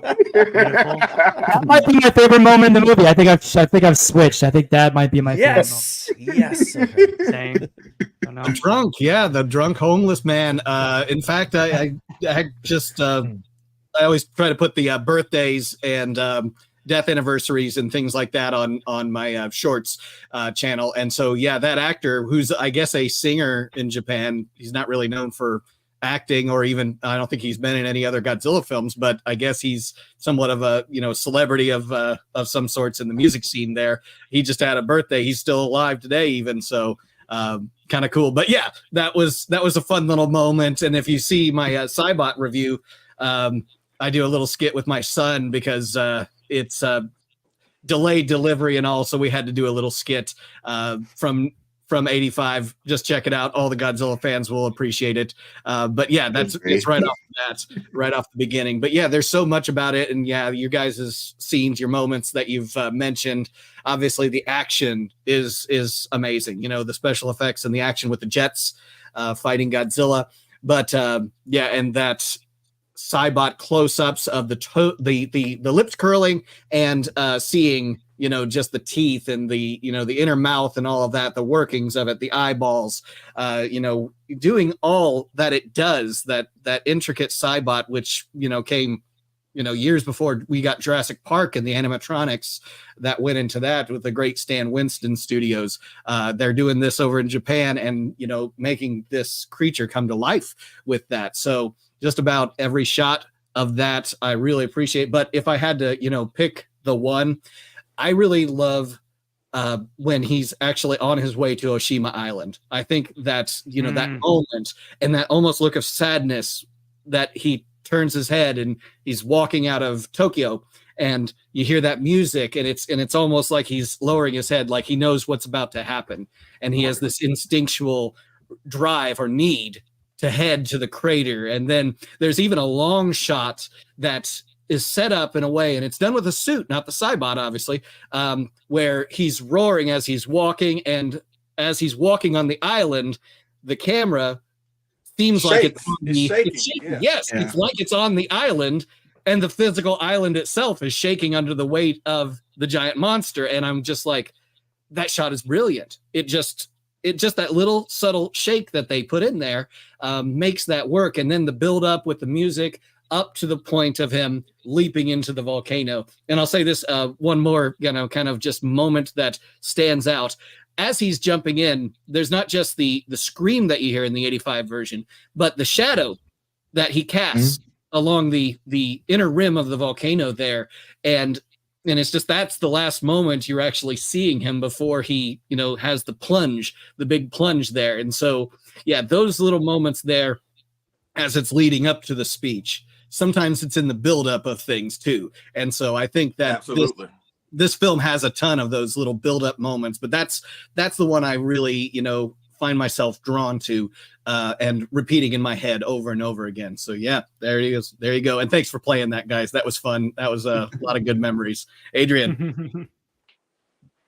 So my favorite moment of film, it's kind of an obvious one, but I'm going to go with it anyways. 'Cause of course, nature has a way of sometimes reminding man just how small he is. He occasionally throws up terrible offsprings of all pride and carelessness to remind us how puny we really are in the face of a tornado, an earthquake, or Godzilla. The reckless ambitions of man are often dwarfed by the dangerous consequences. But now, Godzilla, that strangely, innocently, and tragic monster, has gone to Earth. Whether he returns or not, or if he's never seen again by human eyes, things he has taught us remains. And the reason why that's my favorite scene is because that's how I've always looked at Godzilla ever since I heard that speech. No matter if he's good or bad, murdering everybody minus one, or saving us in Megalon, that's always how I see Godzilla ever since. That's awesome. That's awesome, man. That's awesome, Adrian. And you know what? You know what deserves to be played after that?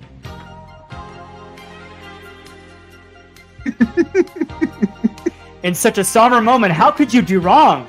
Hey, it's okay, guys. We're good. We're okay. Godzilla's dead, but hey, you know what? And everybody's sad, but we got the sisters. Okay, that's it. That's all I wanted to add. What you got for us, Butch? God help us all. God help us all. Careful, copyright, please. That's funny. I was gonna say, there's so many awesome scenes in '85. I agree with Kyle. I love his appearance when the guy's just looking up and it just pans up slowly and you see Godzilla. It's just so scary and stuff. And then I just love when he's fighting the military, the jets in the ocean, just the water splashing everywhere and like the colors and stuff. It's just awesome. And then when he shoots his heat ray at the coast or whatever and kills all the tanks and the military men, that was just amazing. And then all the shots where they show the Cybot up close and stuff roaring, just him being so menacing looking. I love those scenes.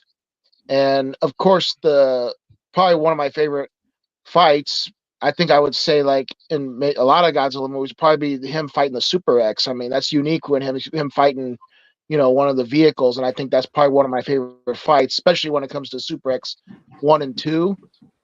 3, but 1 definitely is my favorite of the Super X fights. And I love the ending scene. It's so sad, and when he falls in the volcano, and then that scream, and then of course the speech. Just so many scenes in '85 I love. '84, I would have to say the scenes that they took out of Godzilla that we didn't get to see in '85, like the building reflection. But other than that, I would say my favorite is probably when '84 ended, and then we got the pop song. Oh, you mean this pop song? Yeah. Oh, encore. I'm about to cut his mic. Right now. Hey, you made me producer, so that's your fault. All right. We got like 20 minutes to go. I ain't trying to derail this thing, but Too late. It's too many moments in this movie, to be honest with you. I'm gonna cheat and just do two right fast. Again, going back to the what Bush just said, what a lot of y'all have said, the ending. Like, again, it is so more impactful in the '85 version because of the speech. But again, when I first saw this movie, and again, on the same time, this is my first introduction to Godzilla. I saw Megalon, and I saw Monster Zero, and Sea Monster, and Son of Godzilla in '74, '72. And I saw this movie smack dab in the middle of that. So to go from the light-hearted Godzilla to this movie, I was like, okay, I know I'm in for a ride. But that ending, my God, is like, even to this day, when I watch it, I'm just like, Godzilla, just go back in the ocean, dude. Like, don't go. That is the movie that really made me emotional. Like that ending messed me up for the longest time. I know a lot of people get emotional watching the ending of Son of Godzilla. You get emotional watching the ending of 54. You definitely get emotional watching the ending of Destroyer. I get all that. But I have to say, this was the only Godzilla movie that actually made me cry. When I heard him scream like that, unlike we have ever heard before. Now, we heard him scream in Mechagodzilla when he was getting the crap beat out of him. But this scream in 85 was different. Like, this scream, like, he knew that he was done for. He knew that he was dead. And to hear Godzilla sound like that, this was up there for me, like when Optimus Prime got killed. Like I was messed up. I was messed up for a while. I went to school. I wouldn't talk to nobody. Because again, a lot of people weren't Godzilla fans like me. So if I did tell them, like, they would really give a crap. So I was really messed up for a long time. I didn't talk to nobody. I barely ate. I lost weight. Seriously, like my mom would tell you, I stayed in my room. I didn't want to watch any more Godzilla films because, again, I thought he was dead. Even though I can watch him in the older films, but still, it was still not the same. Now, when Biollante came out, boy, I had the biggest comeback party ever. I was like, oh, he's like, wow, I suffered for 4 years. I suffered for 4 years thinking he was dead, but that's how powerful that ending was. Again, it made you feel for this monster. Where in this film, yes, he's a monster, but he's more so of a misunderstood creature. Maybe he belongs in our world. Maybe he doesn't. That's the conflict. But at the same time, you really felt for him. And one small moment, I love the Soviet sub-attack scene. And the cool thing about it is Godzilla's not on screen. He is not on screen at any time during that moment. But that moment shows that Godzilla can still be threatening even when he's not on screen. So I really do enjoy that scene. But those are my top favorite moments. Now, Hey, Leslie. Yes, sir. Could I throw in one other moment? Because I've heard everybody talk about their moments and my moment and everything. And Kyle's like, no. But I will say there's one moment that no one mentioned that was someone, I forget who it was, mentioned in the chat. Forgive me, but it is another one of my favorite moments is when he drops the building, the skyscraper on the Super X. Nathaniel, we can ignore the physics of that and how a building actually falls. But you know what? I love the way it does. I love the way it happens. It's just with a big thud. And then, the Super X, just you see the poof, you see the pile of smoke, debris, and then nothing. And then you see Godzilla looking over the building as he's with the eerie, creepy music, which I love that. I love that cue. And you see Godzilla kind of slowly turning, almost like he's looking right at them.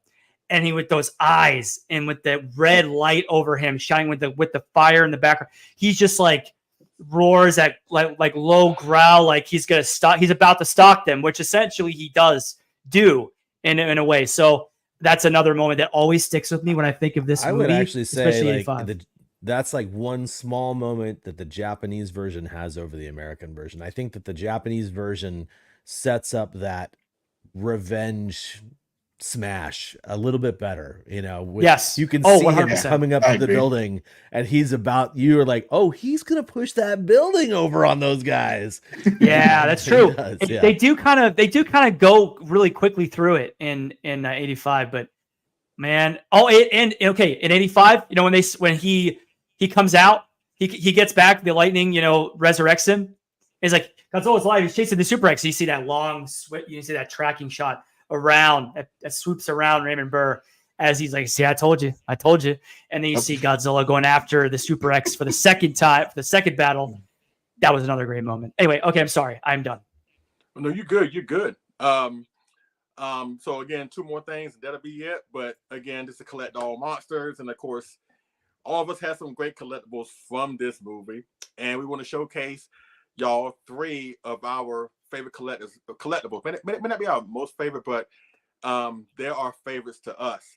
So, Johnson, what are your 3 favorite collectibles from this epic movie of Godzilla 1985? Okay, quick on screen. Okay, and we're back on screen. How was that time? Okay, I'm good. All right, I'm on screen. Okay, so that was great transition, Kyle. With that, I was like right back in as I went to the big screen. Okay, anyway. So this one I actually forgot to grab, but it is like numero uno in my collection. It's fairly new. I got it a couple years ago, and I have John Ruffin to thank for putting me onto this. It is the Noriyoshi Orai VHS from Toho Video. Awesome. The Noriyoshi Orai. Okay, this to me encapsulates everything that I love about 84, 85, and the tone and the setting in the time capsule that it is in the 80s, in the mid 80s especially. This sort of orange, red, fiery, a post-apocalyptic look is something that the 80s perfected. It's never been duplicated. You've never seen a film quite like this in the atmosphere that it presents itself, in the backdrops, everything about it. It was never replicated again. That's why I love this. And this one right here encapsulates it perfectly. And fun fact about this. So I went to my buddy Nick Sides. I went to his place, and he has a VHS setup with a VCR. We put it in. I put it in for the very first time. I'm pretty sure this thing probably hasn't been played for years. And to my surprise, it's widescreen. What? It's widescreen. Yeah. Nice. As soon as I saw the bars, I was like, are you kidding me? I was like, this is insane. It has the best presentation of a VHS I've ever seen. And it's like so old. Second on that list, but kind of tied with the first one. My original, this is an original copy that I got in 1992 of the Star Maker reissue. Basically the same art of the New World Pictures one, just with the Star Maker border, that famous border. I've got the other two that comes Mecha Godzilla and Gigan. Yes. But this one right here is the OG. I brought this cross country with me when I moved to LA back in 2008. This and the Violante VHS are the only two things really from my collection that I kept onto. I don't know why, but I have an affinity for this. I love it. I love the art. I love everything that makes me feel when I see this. And look, it's I rewound it. There you go. That was nice of me. So kind of you. So kind of me, yeah. My next thing is kind of it's a double feature in a way, because I have somewhat of a little. I'm going to go through it very quickly because I know we're pressed for time, and I'm not going to take too long. But we have here the 84 manga, which is quite incredible, by the way. I must say, it adds some things, it takes some liberties with some things, but it's essentially the same story. It is a manga. Sure. Love this thing. This is amazing. Google Translate goes a long way. And I also equally on the second front love. And this is funny. We're talking about the comparisons between 84 and 85 because I liken this this goes together with this discussion. We have the Dark Horse retelling of the 84 manga in color form. They take it and they make it big. They scale up the pictures and they flip them because in Japanese you read right to left, left to right for us. So they flipped a lot of the imagery. So you have, look at that. This is the Art Adams, Kyle, I know you appreciate that. Just amazing artwork. This one right here is probably one of my favorite ones. It's so screen accurate. Look at that. It's just incredible. And let me go there. Yellow one. That's a great one too. Oh, with the reactor. Right, yes. Where he's holding the reactor, his fins are glowing like that. I actually painted a kit like that one time. Really? God, yeah. That's amazing. And to go along with this a little bit, I wanted to do a quick little presentation, just a quick little one with let's see. With the somewhat of the comparisons, I chose a few shots from this this manga. Oh, you got to share your different screen. You'll have two screens that are showing up in your if you stop the screen share and relaunch it, you'll see the difference between the two. Well, I just stickler for production. No, I get it. I should have probably thought about this before I went into this. Okay, so let's go back. Well, in any event, okay, I'm failing at this, so I'm not going to do it. So what we're just going to do is just say that I will post this later in the group. Essentially what it is, there are shots that I took that compare both of the slides together. So yeah, so we have just the presentation. I have each of the covers there. And so this one, okay, so this one's, thank you, Kyle, for doing this. I appreciate it. I fumbled the bag on this one. So we have here a shot from 84 from the manga, obviously. And then we have the flip side of that, which is the 85. And I did not check this out to see if the translations were the same. I'm pretty sure they're not. They're very close, I'm assuming. But I love how everything, just the color brings out a lot here. You have the flipped imagery here. And then this, again, flipped imagery, but they add a little more detail to the color, which I thought was pretty interesting. Just a different perspective. And then here, that's the biggest one right there. You have a completely different shot to go along. You have a completely different aspect of it that's going along with the comic to the manga. So it's pretty interesting. It's kind of interesting if you look at these both comparison the movies back to back.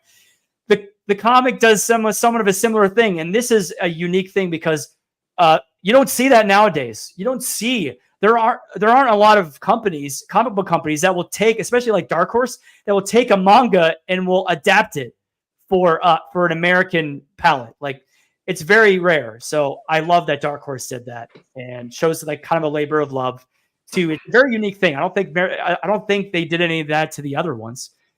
So it's kind of like its own little time capsule, like the films are. So that's it. Off to you, Kyle. All right, so let me blaze through this real quick because I also want to share something too. One of the things in my collection is a digital collection of imagery that I got when I was doing some work for Toho. And so these are some behind the scenes shots. I love that poster. So it's a poster imagery, Ori's work, which we've already talked about a little bit, the base imagery for the photo poster, which turned into that, and of course the American version as well. I love this kind of stuff. And so here you can see them constructing the Bigfoot.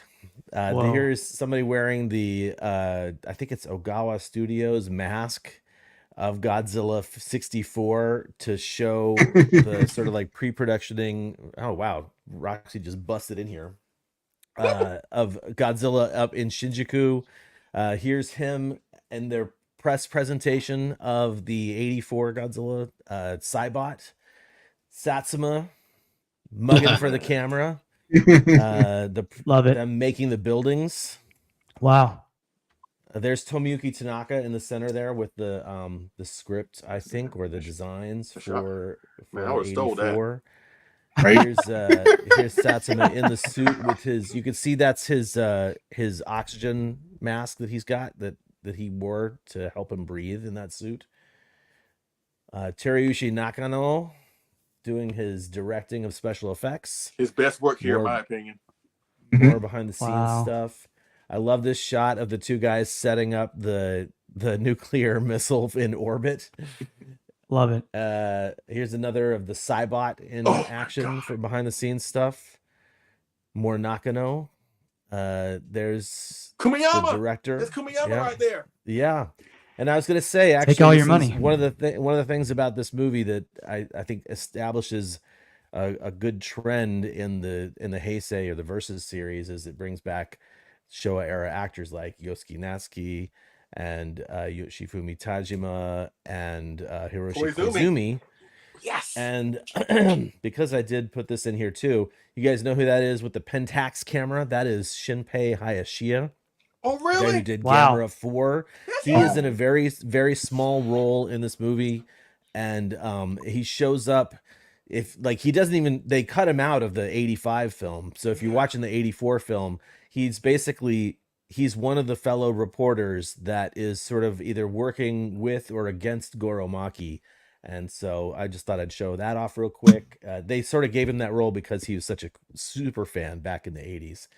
And then this guy, oh boy, the American ambassador, was actually, I've said this before on different productions here in the YouTubes, but basically this guy was the father of my friend Aki in Japan when I went to school in Japan in 87. Oh, so okay. Aki told me, I was like, oh, my dad was in Godzilla. And I didn't know that because Aki was Japanese or, half Hafu, as they say. I didn't realize that he was like, oh, my dad was in this movie. And I was like, oh, like running away like an extra? And he goes, no, he was the American ambassador. And then I got to meet him. He's right. He's right. Yeah. And actually, funny story, real quick, the Japanese or the international dub of 84, right? Specifically 84, actually redubs his lines, but the audio for the Godzilla 1985 presentation uses the recorded on-screen lines. So what you hear in the Godzilla 1985 movie is his actual voice, whereas he's been redubbed in the international version. And then here's the Cybot again. Here's the giant foot / production wrap photo that they take. And there you go. That's one of the things that I love about from my collection of 84 stuff. Very cool. Additionally, I will very quickly say I do have a little bit of Sofubi 84 style. Awesome. Nice. And the prize in my collection of 84 stuff is actually the Acro / Dunk 84 kit that they released. And when David and I and some other people went to Japan in 2015, I ended up buying this kit, and David assembled it and painted it beautifully for me. Yes, he did. And I just really love this thing. So this definitely came with us when we moved to Japan. I know that's right. Wow, very cool. Put it down without smashing anybody else and passing it to Nick. All right, you got it. So VHS tapes, only reason this one has that special place in my heart because this is the very one from the rental store that I rented it so many times that I was like, why didn't you just buy it? And then that video store went out of business. And so you see that that's where that sticker with the number for the is up there that I removed, and it still's got some of that, left over on it, the stickiness. But when it went out of business and they were selling off their old VHS tapes, this I had to have. And of course, and it was in the horror section rather than the sci-fi section. In the sci-fi section, they had Gigan and Mechagodzilla 74, and it was like those were great. And the Gigan New World release had a trailer for 85, which was also very cool to get. So home video releases, that one will always be part of my collection regardless because of the value I place on it. We also have our Sofubi, just like Kyle had. Yes, this is the one I had to get when it was that exclusive that year, whatever that year was, but that Marmot, that year, I was just like, man, I got to get that. I know, Leslie, how you feel, but I'm on eBay right now. Order me one right now. I can tell. Yes. But and then I'll end with this. Is actually, I love the Defo reels, but they don't have a lot of them. But when I saw that the Defo of the reactor one holding that reactor, I just had to have that one. It is pretty and cool. Of course, it's the suit because you can tell those eyes, they don't point forward. Sleepy G. Yep. And it is the Rick. So the reactor lights up, but it's not very bright at all.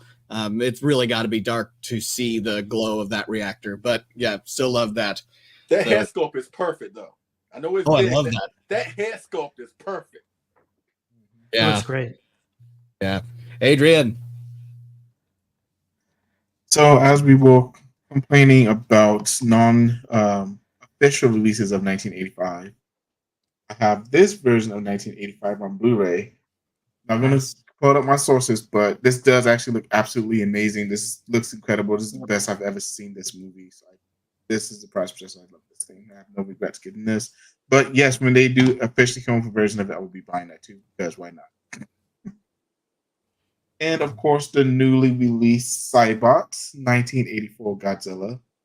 Of course, most of y'all know I was looking for the kit version of this for a long time, and the experts finally came up with the figure, and this is beautiful and future figure of the year. But that's neither here or there. That's right. You can thank me for that, though. I made that happen. I sure did. Yes, Leslie, you get all the credit for that. I do. And of course, the last thing I can't really show off, unfortunately, because I still need to get it framed. But Kyle recognizes this big old thing.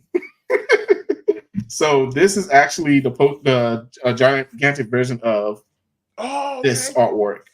Nice. And I cannot wait to get this framed. I'm gonna pay a lot of money to make sure this stays protected because, of course, this is part of my favorite art from this artist, and I can't wait to open. I can't wait to have it framed up on my wall somewhere because it's gonna be amazing. Butch. I'm glad you're treating it with respect, Adrian. Okay, I have so many collectibles I love from this movie, but I only had to pick three, so I picked like the ones that to me were the most special. I would say the Imperial Godzilla figures, because I'm honest, we all got those before when we were young and kids and stuff, and I have the smaller version, and I got the bigger version, which I got a little Dr. Pepper can on there. Nice. Gotta promote it. Yes. But yeah, It's these were fitting. like my It's very fitting. first Godzilla. These are my very first Godzilla figures I ever got, ever, and they always hold a special place in my heart. So that's why I had to include them. And then I guess Leslie knows I own both the Monster Maker 28 figures of the Cybot and the suit. And I'm sorry Pissing me I off. couldn't sorry I couldn't show you this the suit version, but I could show you the X Plus version of the Cybot, and I would say these would definitely be both of them would be number 2 together.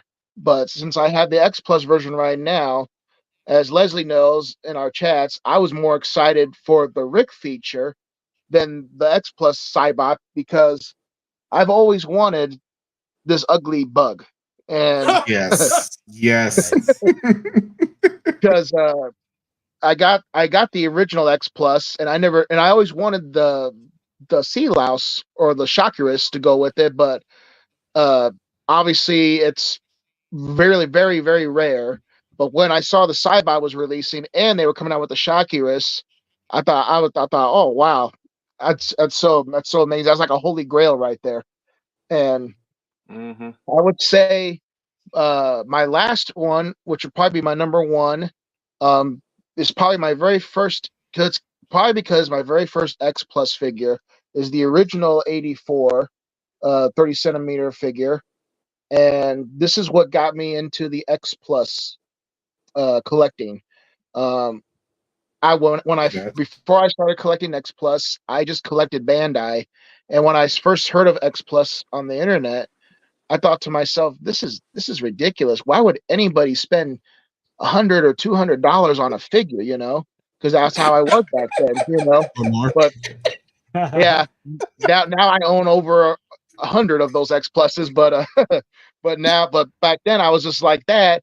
And what got me into X Plus was just me doing research on the figures, and I'm like, if I'm gonna get one, I just want to get my favorite 84 or 85. I mean, so I watched like a lot of YouTube videos, and the one that stuck out the most was Rich Iso's video on this figure, and I just loved it, and it got me basically into collecting the X Plus figures, and that's why this was my very first one. I got it, I think, on Amazon from Big Bad Toy Store for maybe 200 and some. Yes, it was a little pricey, but I don't care because I love this thing. And also, when I went to my very first G Fest, and I met Rich, I asked him if he could autograph the box that I cut out from the 30 centimeter, and he did, because I told him how special his review was for it and what it got me into the collecting and stuff. So that's one story there. And then another one would be when I went to G Fest to meet Megumi Odaka and Kenpacho Satsuma. When I was in line to meet Megumi, she saw that I was holding this figure in my hands, and I think she was asking the translator who was translating for her, like, what is that? And I told her, oh, it's the Godzilla figure from '85. And she liked it so much she wanted to hold it in her hands while we took a picture together. So I thought that was very special that she liked it. So I got the picture where she's holding the figure in her hands and she's all happy that she liked it and stuff. I thought that was so cool. And then, of course, right there, I got to meet Kenpacho Satsuma, and I had to have him autograph the bottom of the tail. Nice. Nice. So that's why I would say this figure here is probably my number one, only because of all those great moments I had with this figure. Even though it's, you know, it's an old figure, but I still love it. Leslie? That's awesome, dude. That's awesome, dude. Yeah, y'all know I have just one or two 84 pieces in my collection. Just a couple. But my top three would go in this order, and Kyle, you have access to the pictures. First off, the Cybot 84. I have, you know, I have both the X Plus version and I have the original kit. I love them both, but I probably would go with the kit. Oh my God, it's like touching the face of God, because that model kit is again. I got this kit in 2022, and ever since I got it, I have been begging X Plus, like, put it in your favorite sculptors line. I have asked Adrian to put the word out there. I've asked Butch to put the word out there. I like, if you're an 84 fan, let X Plus know. Email them, write them, skywrite them a message, threaten them if you have to, but we need to have this in the favorite sculptors line. And here we are. It just got released a couple of months ago. But again, I love the S Plus version. It's great, but this one is amazing. The original kit is amazing. And hopefully they'll do the suit accurate one that Butch got in the favorite sculptors line at some point too. Number two, what Butch just said, the original 30 centimeter 84 Godzilla. That was my first, again, like Butch, that was my first ever X Plus figure. That was the figure that led to everything else. It led to my YouTube channel. It led to my collection. It led to me to be on Collect All Monsters, be more involved with this fandom. That figure right there is the reason why I am here today. So I owe a lot to this figure. I really, really do. Again, the Sakai is better in terms of of detail, but this one will always. It's like Megalon for me. I will always acknowledge my gateway into this awesome fandom, and that's it right there. And of course, number one, Adrian. Come on now, like. Butch, Kyle, come on now. Come on now. Do I need Tenjitsu Crafts? 55 centimeters tall.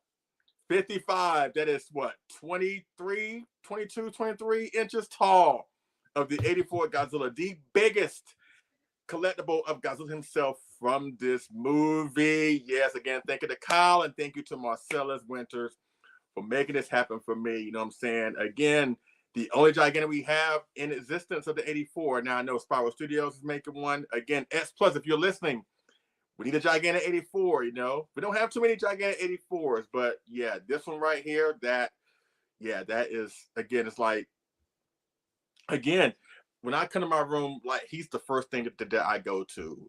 And and consider all the stuff I do have, you know what I'm saying, like the multicolored King Ghidorah, the purple gigantic Shin, the Destroyer. But it's something about this one that I just like, you know what, you're evil looking, you're monstrous, but I love you to death, you know. But yeah, those are my top three: the Tenjitsu Crafts, the 30 centimeter 84 from X Plus, and the Cybot. And you know what? That's going to pretty much do it for this show. Again, as you heard for the past couple hours, myself and the rest of my crew here, we so love this film of 84 and 85. And judging by what I've seen in the comment section, a lot of people, y'all feel the same way. You know what I'm saying? So why not tonight? You know, after you watch -1 on Netflix, obviously, if you got 84, why don't you pop it in and show some love to this film, celebrating this awesome 40th anniversary this year. Again, the film turns 40 officially in December, but again, we couldn't wait that long. You know what I'm saying? And I'm hoping that on Godzilla Day, when they do those shorts, they do something involving 84. I'm just saying. I hope they do something involving 84 for the shorts.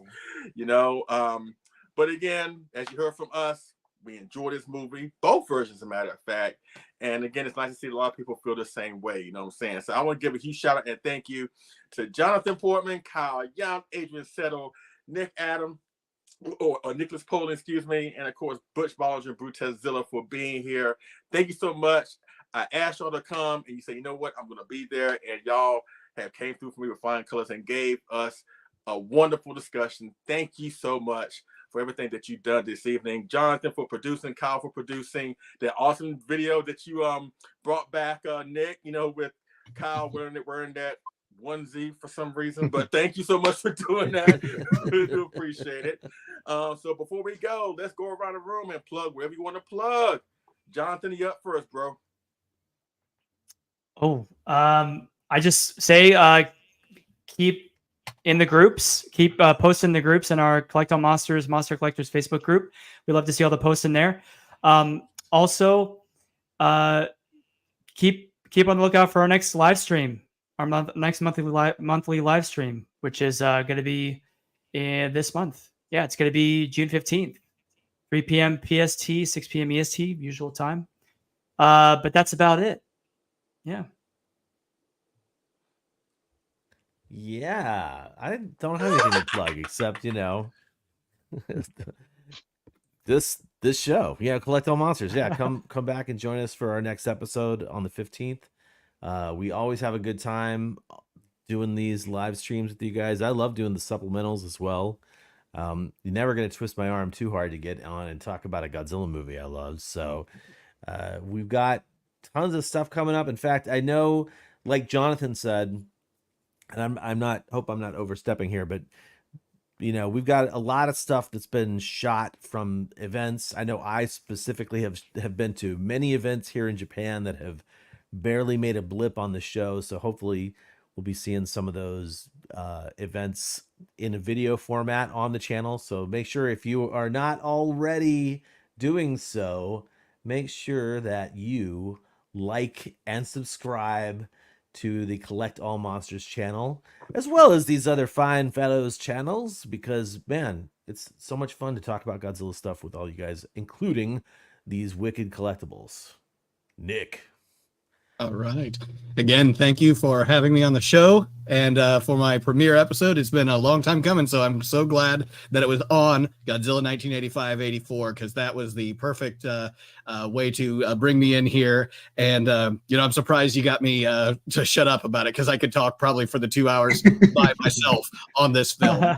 Just so much to talk about. So again, thank you for that. Follow the Monster Report on Facebook, Instagram, and on X, former Twitter. And of course, here on the YouTube, getting close to that 100,000 subscribers, and it's because of the fans that is possible. And I just appreciate so much. And we got a lot of cool videos on there, everything from box days and interviews, live streams, movie reviews, music reviews, trailer remakes of all sorts of monster films, and it's not just limited to Godzilla or Japanese kaiju. We even delve into Korea, North and Pulgasari, Yongari, and British monsters like Gorgo. We've got American monsters like King Kong. So many monsters that are out there that are beloved, and that's why it is the Monster Report. So catch us out there, find us, and of course, I've been a guest on Adrian's show a couple of times. Adrian, take it away.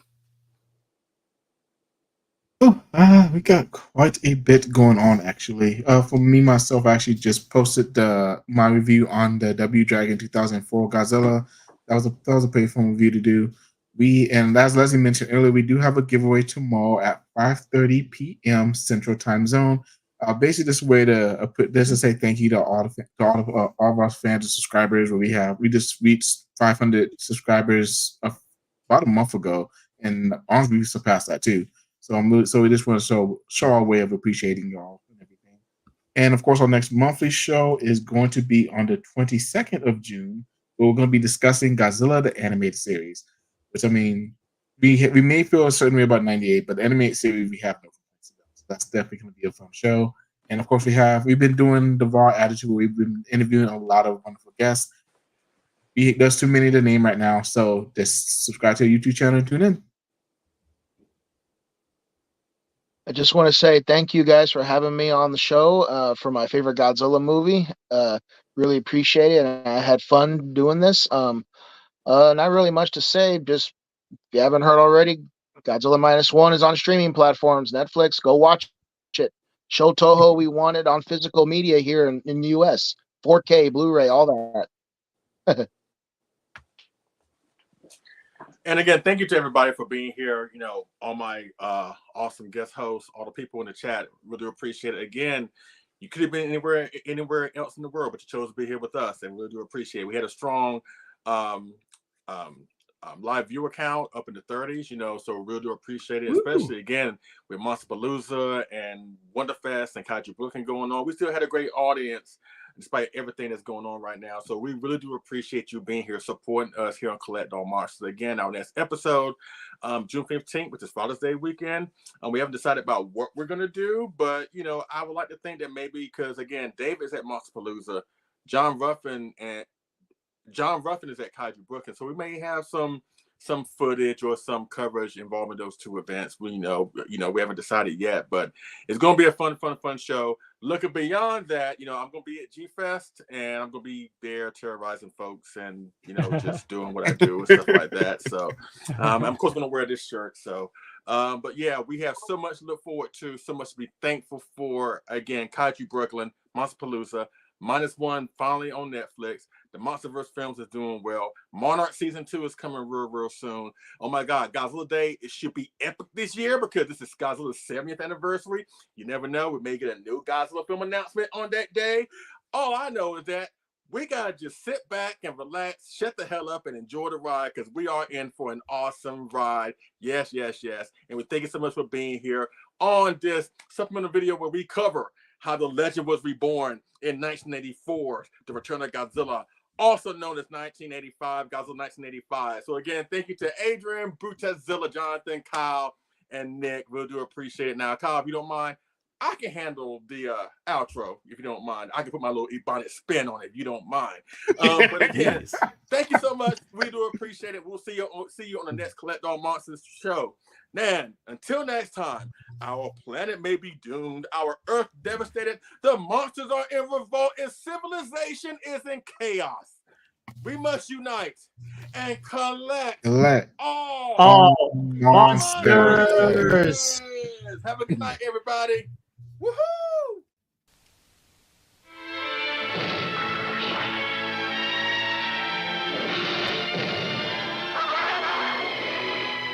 お父さんも大変だね。